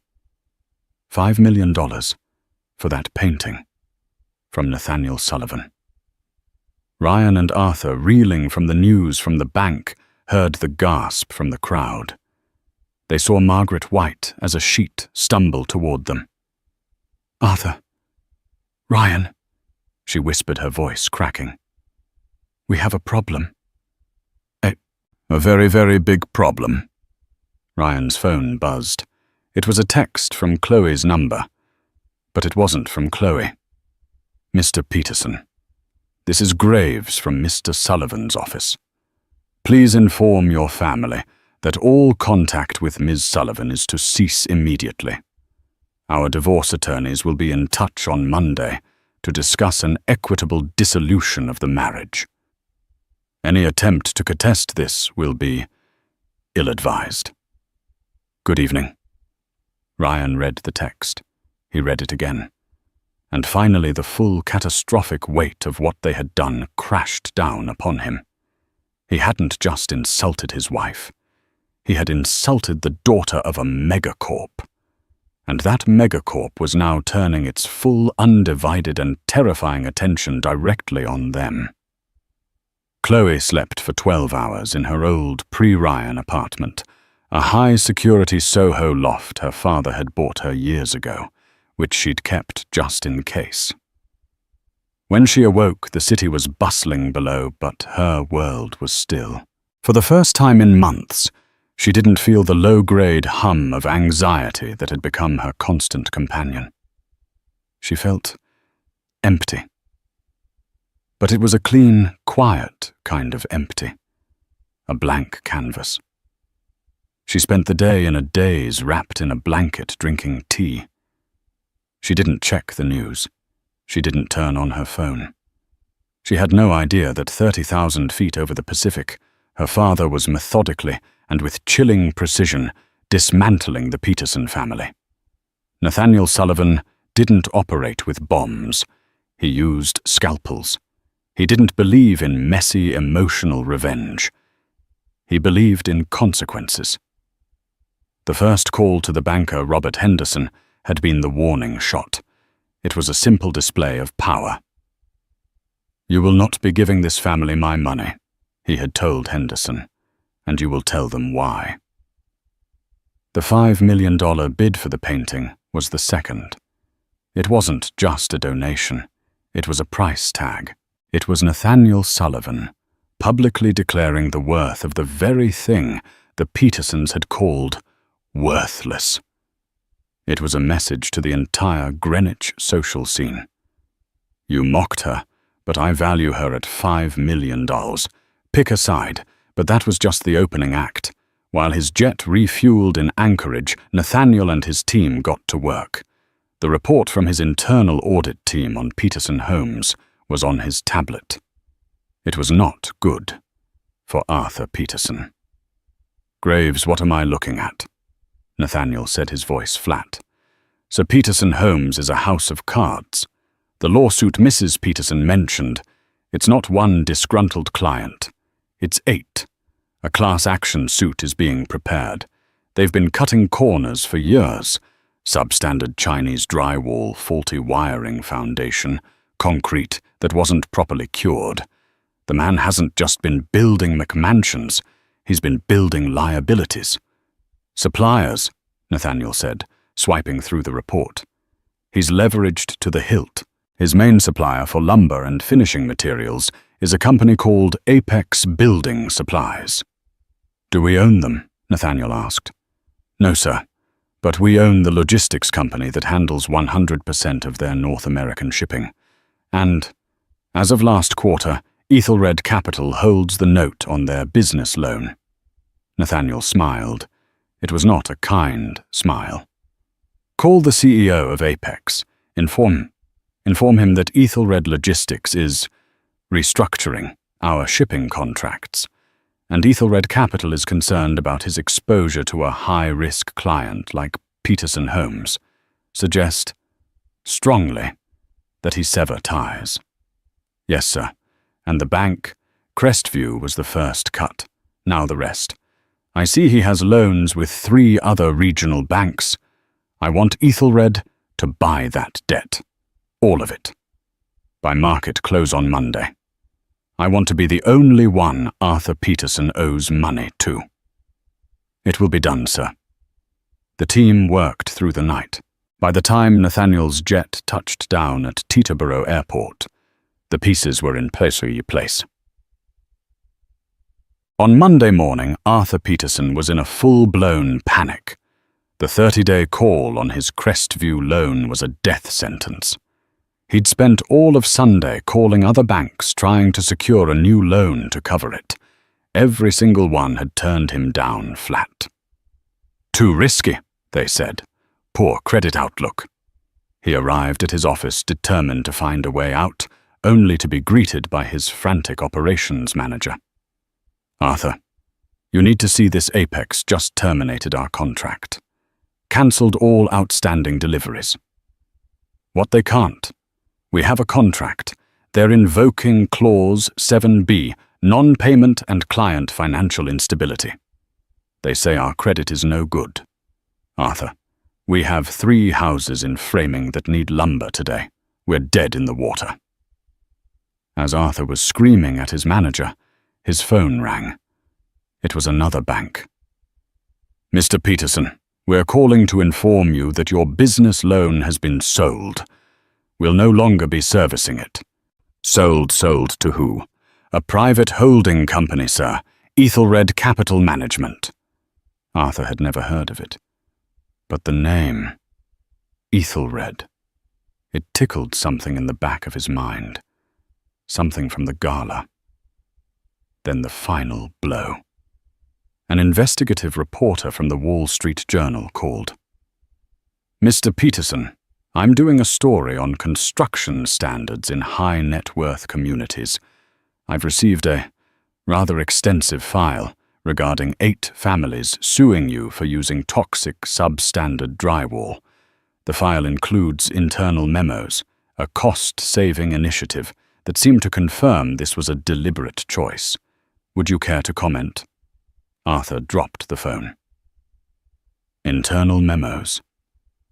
How his entire business, his self-made empire, was evaporating in a matter of hours.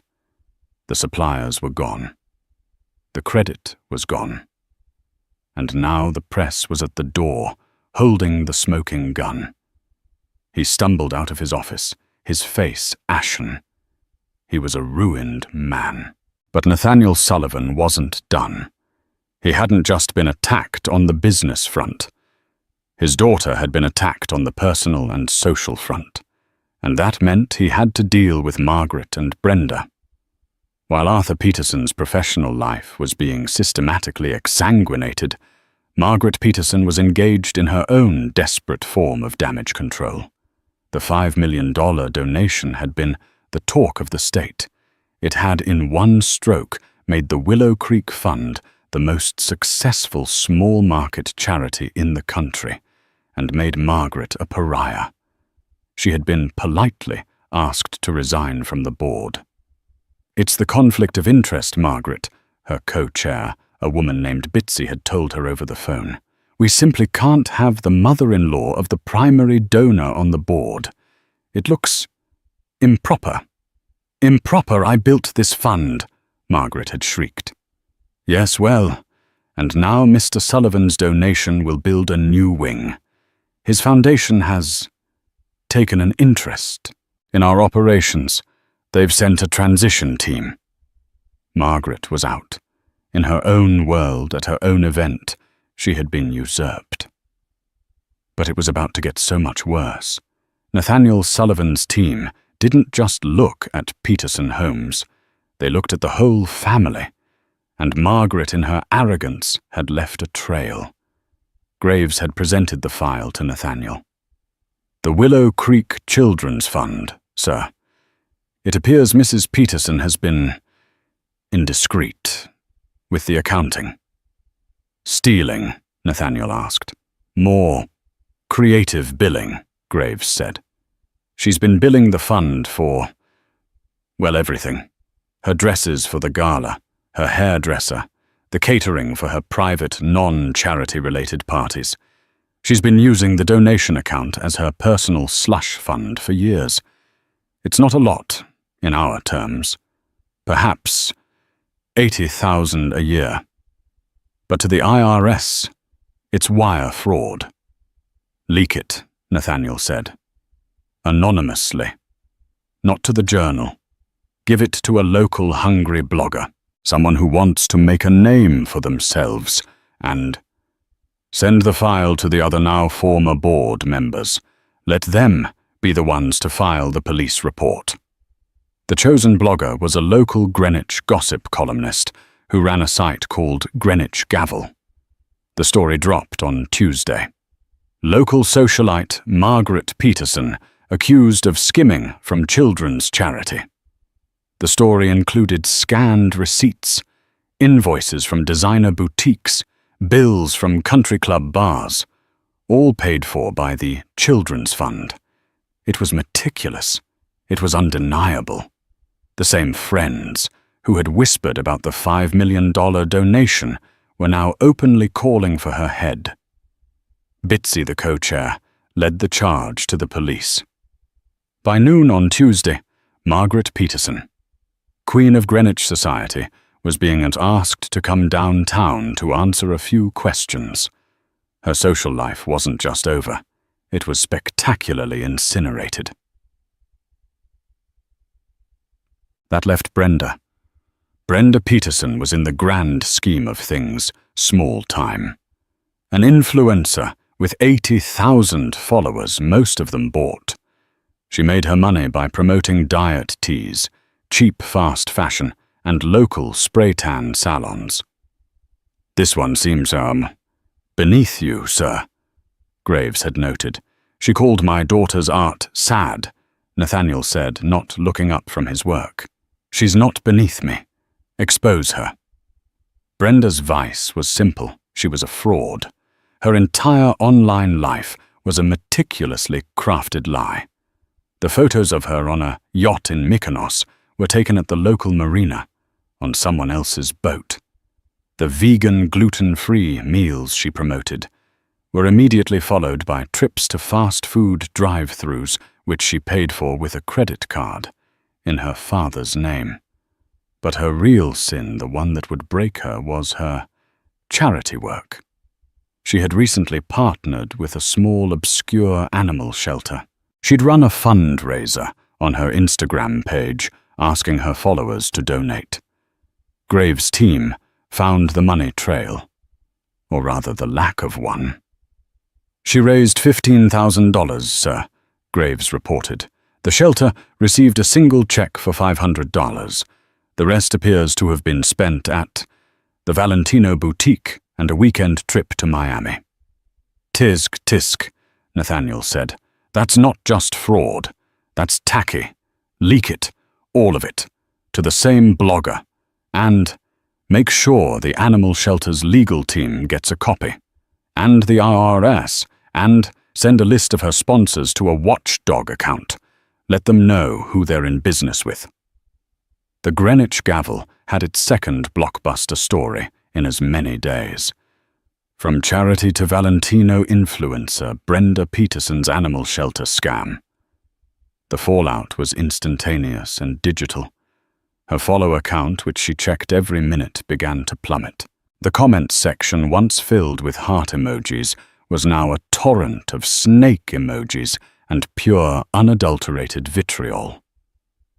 "Thief, I donated $100 to you. I want my money back, giving back the dress," or... Her sponsors dropped her in a wave. The diet tea company sent a cease and desist. The spray tan salon put her picture up in the window with "banned" written on it. By Wednesday morning, the Peterson family was in total ruin. Arthur Business foreclosed, under investigation by the WSJ and the State Attorney General. Personally bankrupt. Margaret arrested, out on bail, facing charges of fraud and embezzlement, kicked out of every social club in the state. Brenda publicly shamed, under investigation for fraud, lost her career and her credibility, and was now the most hated person in the local internet sphere. The three of them sat in the kitchen of their beige McMansion, which now had a "For Sale by Bank" sign hammered into the front lawn. The custom-hired help was gone. The electricity was scheduled to be turned off on Friday. They sat in a stunned, hateful silence. And in that silence, Ryan Peterson, the golden boy, the man who had started it all, finally truly understood what he had done. His family's name. The name he had been so desperate to protect was now synonymous with failure, fraud, and humiliation. He had sacrificed his wife for this. He grabbed his car keys. He had one last, desperate, pathetic card to play. He had to find Chloe. He had to beg. Ryan drove like a man possessed, his mind racing. He went to their old apartment, the one they'd shared near Greenwich, but it was empty, a legal notice taped to the door. He didn't know the address of her Soho loft. He'd only been there once, and she'd been cagey about it. "It's just my father's old investment property," she'd said. He was desperate. He started calling her phone, but it went straight to a new, unfamiliar voicemail. "The number you have dialed is not in service." She had changed it. He drove back to the city to her old art studio, the one he'd always dismissed. It was a small, rented space in a run-down building. He pounded on the door. "Chloe! Chloe, are you in there? Please, we need to talk." The door opened, but it wasn't Chloe. It was a gruff-looking man. "She's gone, buddy. Moved out 3 days ago. Took everything." Gone where?" Ryan's voice was cracking. "How the hell should I know? A professional moving crew came. The kind with guys in uniforms. They wrapped up every painting like it was the Mona Lisa. Never seen anything like it." Ryan slumped against the wall. Gone. She was truly gone. She had vanished, protected by a wall of money and power he couldn't even comprehend. He spent the next 2 days in a blur. He lost his job. His firm, catching wind of the Peterson name and its new toxic association, had downsized his position. He was now unemployed, unmoored, and his entire family's ruin was his fault. He had one last idea. The Soho Gallery. The one that had shown her work. He'd gone to her opening night, bored and scrolling on his phone in the corner. He remembered the name Galerie Helene. He showed up, unkmo, unshaven and frantic. The gallery was sleek white and silent. A chic woman at the front desk looked at him with disdain. "Can I help you?" I'm looking for Chloe. Chloe Sullivan. Or Peterson. She shows her work here." The woman's eyes narrowed. "I'm sorry, sir, we don't give out our artists' personal information." "Please, I'm her husband, Ryan Peterson." The name Peterson had the opposite effect he'd intended. The woman's face hardened. "Oh, you're Mr. Peterson. I'm afraid I have to ask you to leave." "Now?" "No. Please, you don't understand. I need to talk to her. I love her." "Security," the woman called. But before security could arrive, a new voice cut through the gallery. "That will not be necessary, Helene. I'll handle this." Chloe emerged from a back office. She looked different. She was not the same woman who had sat silently at those Sunday dinners. Her hair was pulled back. She wore no makeup but her eyes. Her eyes were clear and cold. She was dressed in a simple, expensive-looking black turtleneck and trousers. She looked like a boss. "Chloe." Ryan's voice was a pathetic croak. He rushed toward her, but stopped when she held up a hand. "Do not come any closer, Ryan," she said. Her voice didn't tremble. It was flat. "Chloe, baby, thank God. I've been looking everywhere for you. You have to listen to me. It's my family. They're ruined. My dad's business is gone. My mum was arrested. Your father, he did this. It's a nightmare." "No, Ryan," Chloe said, her voice cutting. "It's not a nightmare. It's auditing. It's consequences." But they're my family," he wailed. I had to. I was just trying to help them. I didn't know who your father was. Why didn't you tell me?" And there it was, the question that laid his betrayal bare. Tell you what, Ryan, Chloe said, taking a step toward him. He visibly flinched. Tell you that my father was a megacorp CEO. Why? So you could value me differently. So I would have been worth defending at a dinner party. No. That's not. Or. Wait.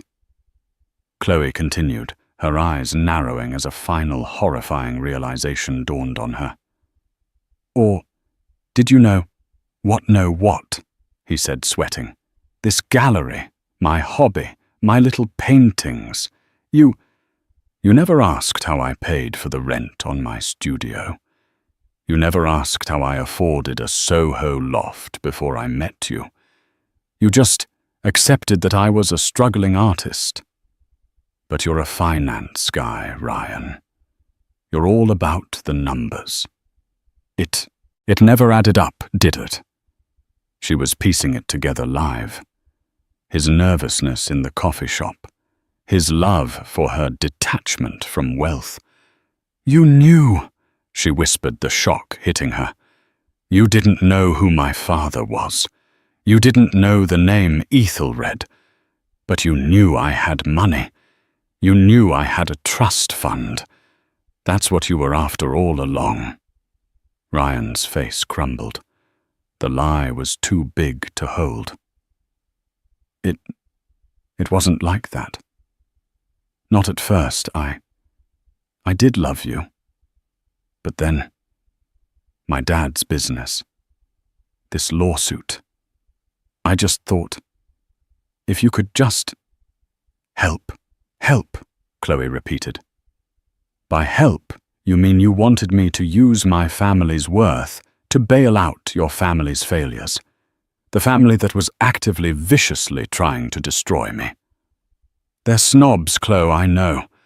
But they're thieves, Chloe said, her voice like steel. My father's report was very thorough. Your father was building death traps. Your mother was stealing from sick children. Your sister was stealing from puppies. And you, Ryan, you're the worst of all. Because you're a goddamn liar. You stood by. You let them mock me. You joined them. You called my soul a hobby. She was crying now, but they were not tears of weakness. They were tears of pure, unadulterated rage. You thought I was worthless, she choked out.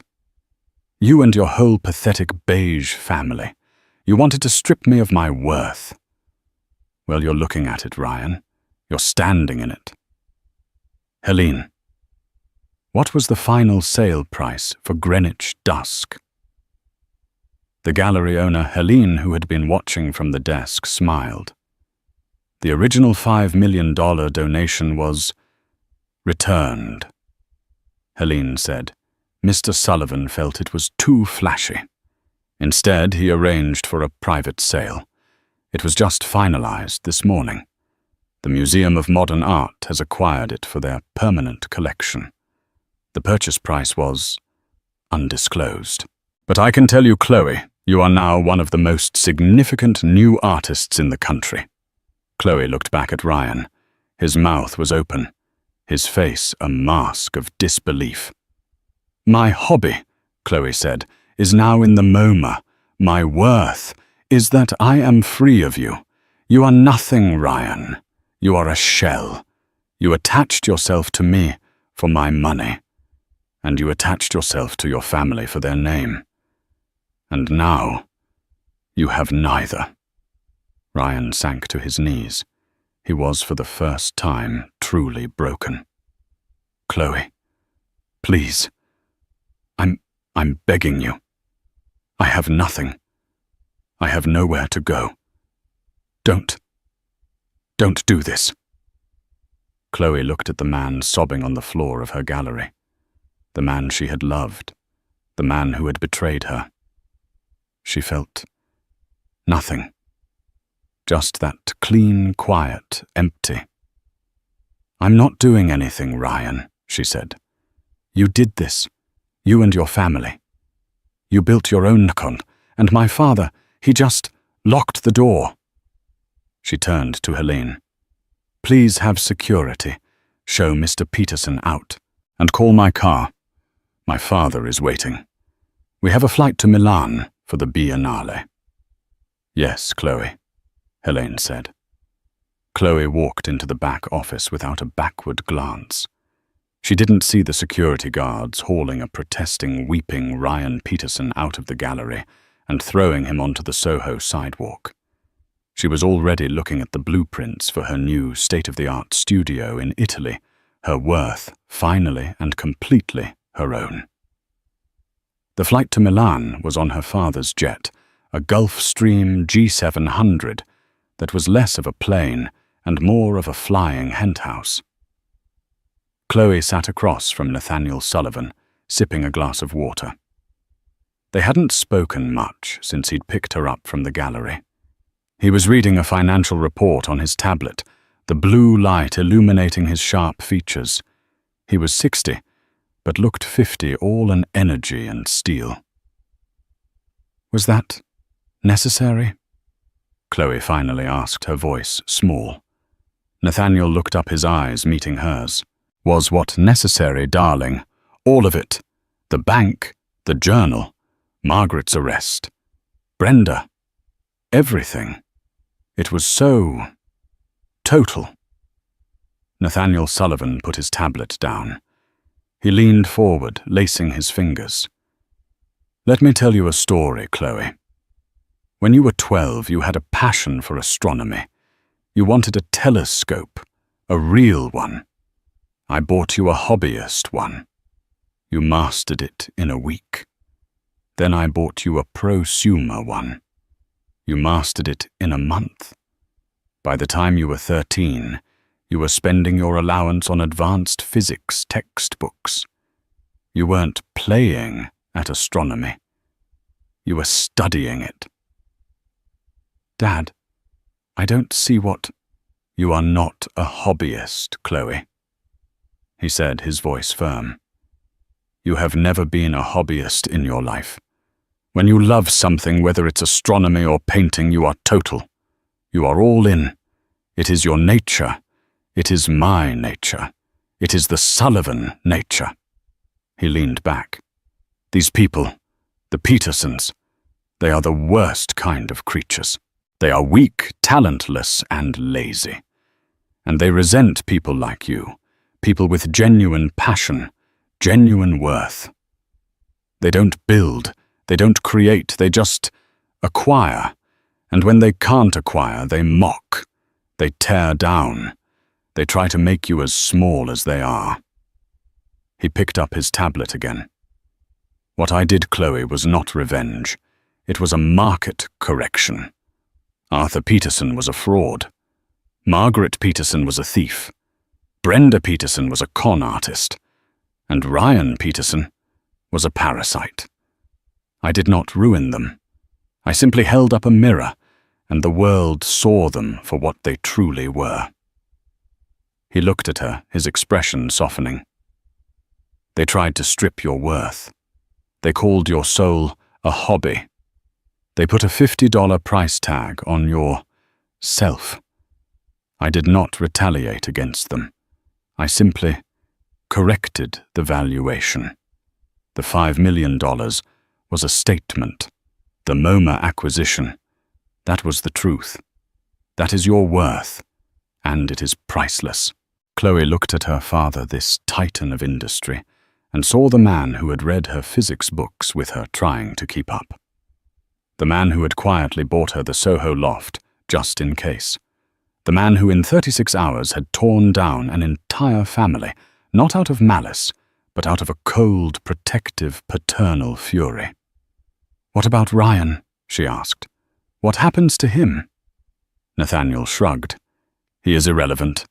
He has no money, no name, and no skills that I can see. He will drift. He is no longer your concern. Our attorneys," he said, gesturing to Graves, who was sitting silently at the front of the cabin, "have already filed the annulment on the grounds of fraud. Fraud. He married you under false pretenses. Graves interjected smoothly, not looking up from his laptop. He actively misrepresented his family's financial position while simultaneously plotting to gain access to your personal trust, which he knew about.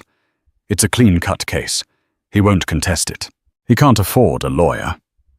Chloe looked out the window at the clouds, a vast white ocean stretching out below them. She was 30,000 feet above the mess. She was free. "Thank you, Dad," she said. "Don't thank me," Nathaniel said. "Just do good work. The Milan Biennale is the most important art show in the world. I expect you to dominate it. Your hobby is now your empire, Chloe. Go build it." Chloe smiled, a real, genuine smile. "Okay, Dad, I will."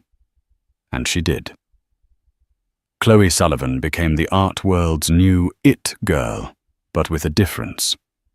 She had the talent, but she also had the Sullivan iron in her spine. She built her brand or opened galleries and started a foundation to support young, struggling artists, protecting them from the Margarets and Ryans of the world. As for the Petersons, they vanished. Arthur and Margaret were tied up in litigation for years.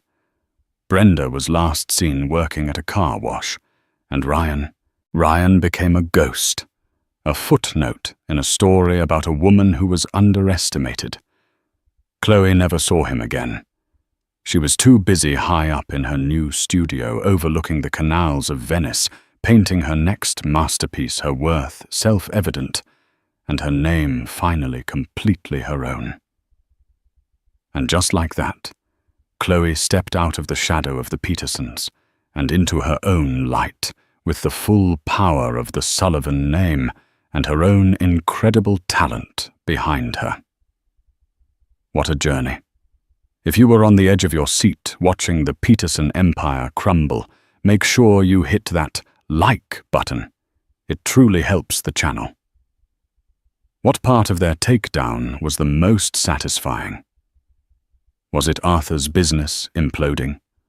Or Margaret's entire social life evaporating after she was caught stealing from the children's fund? Let me know your favorite moment of justice in the comments below.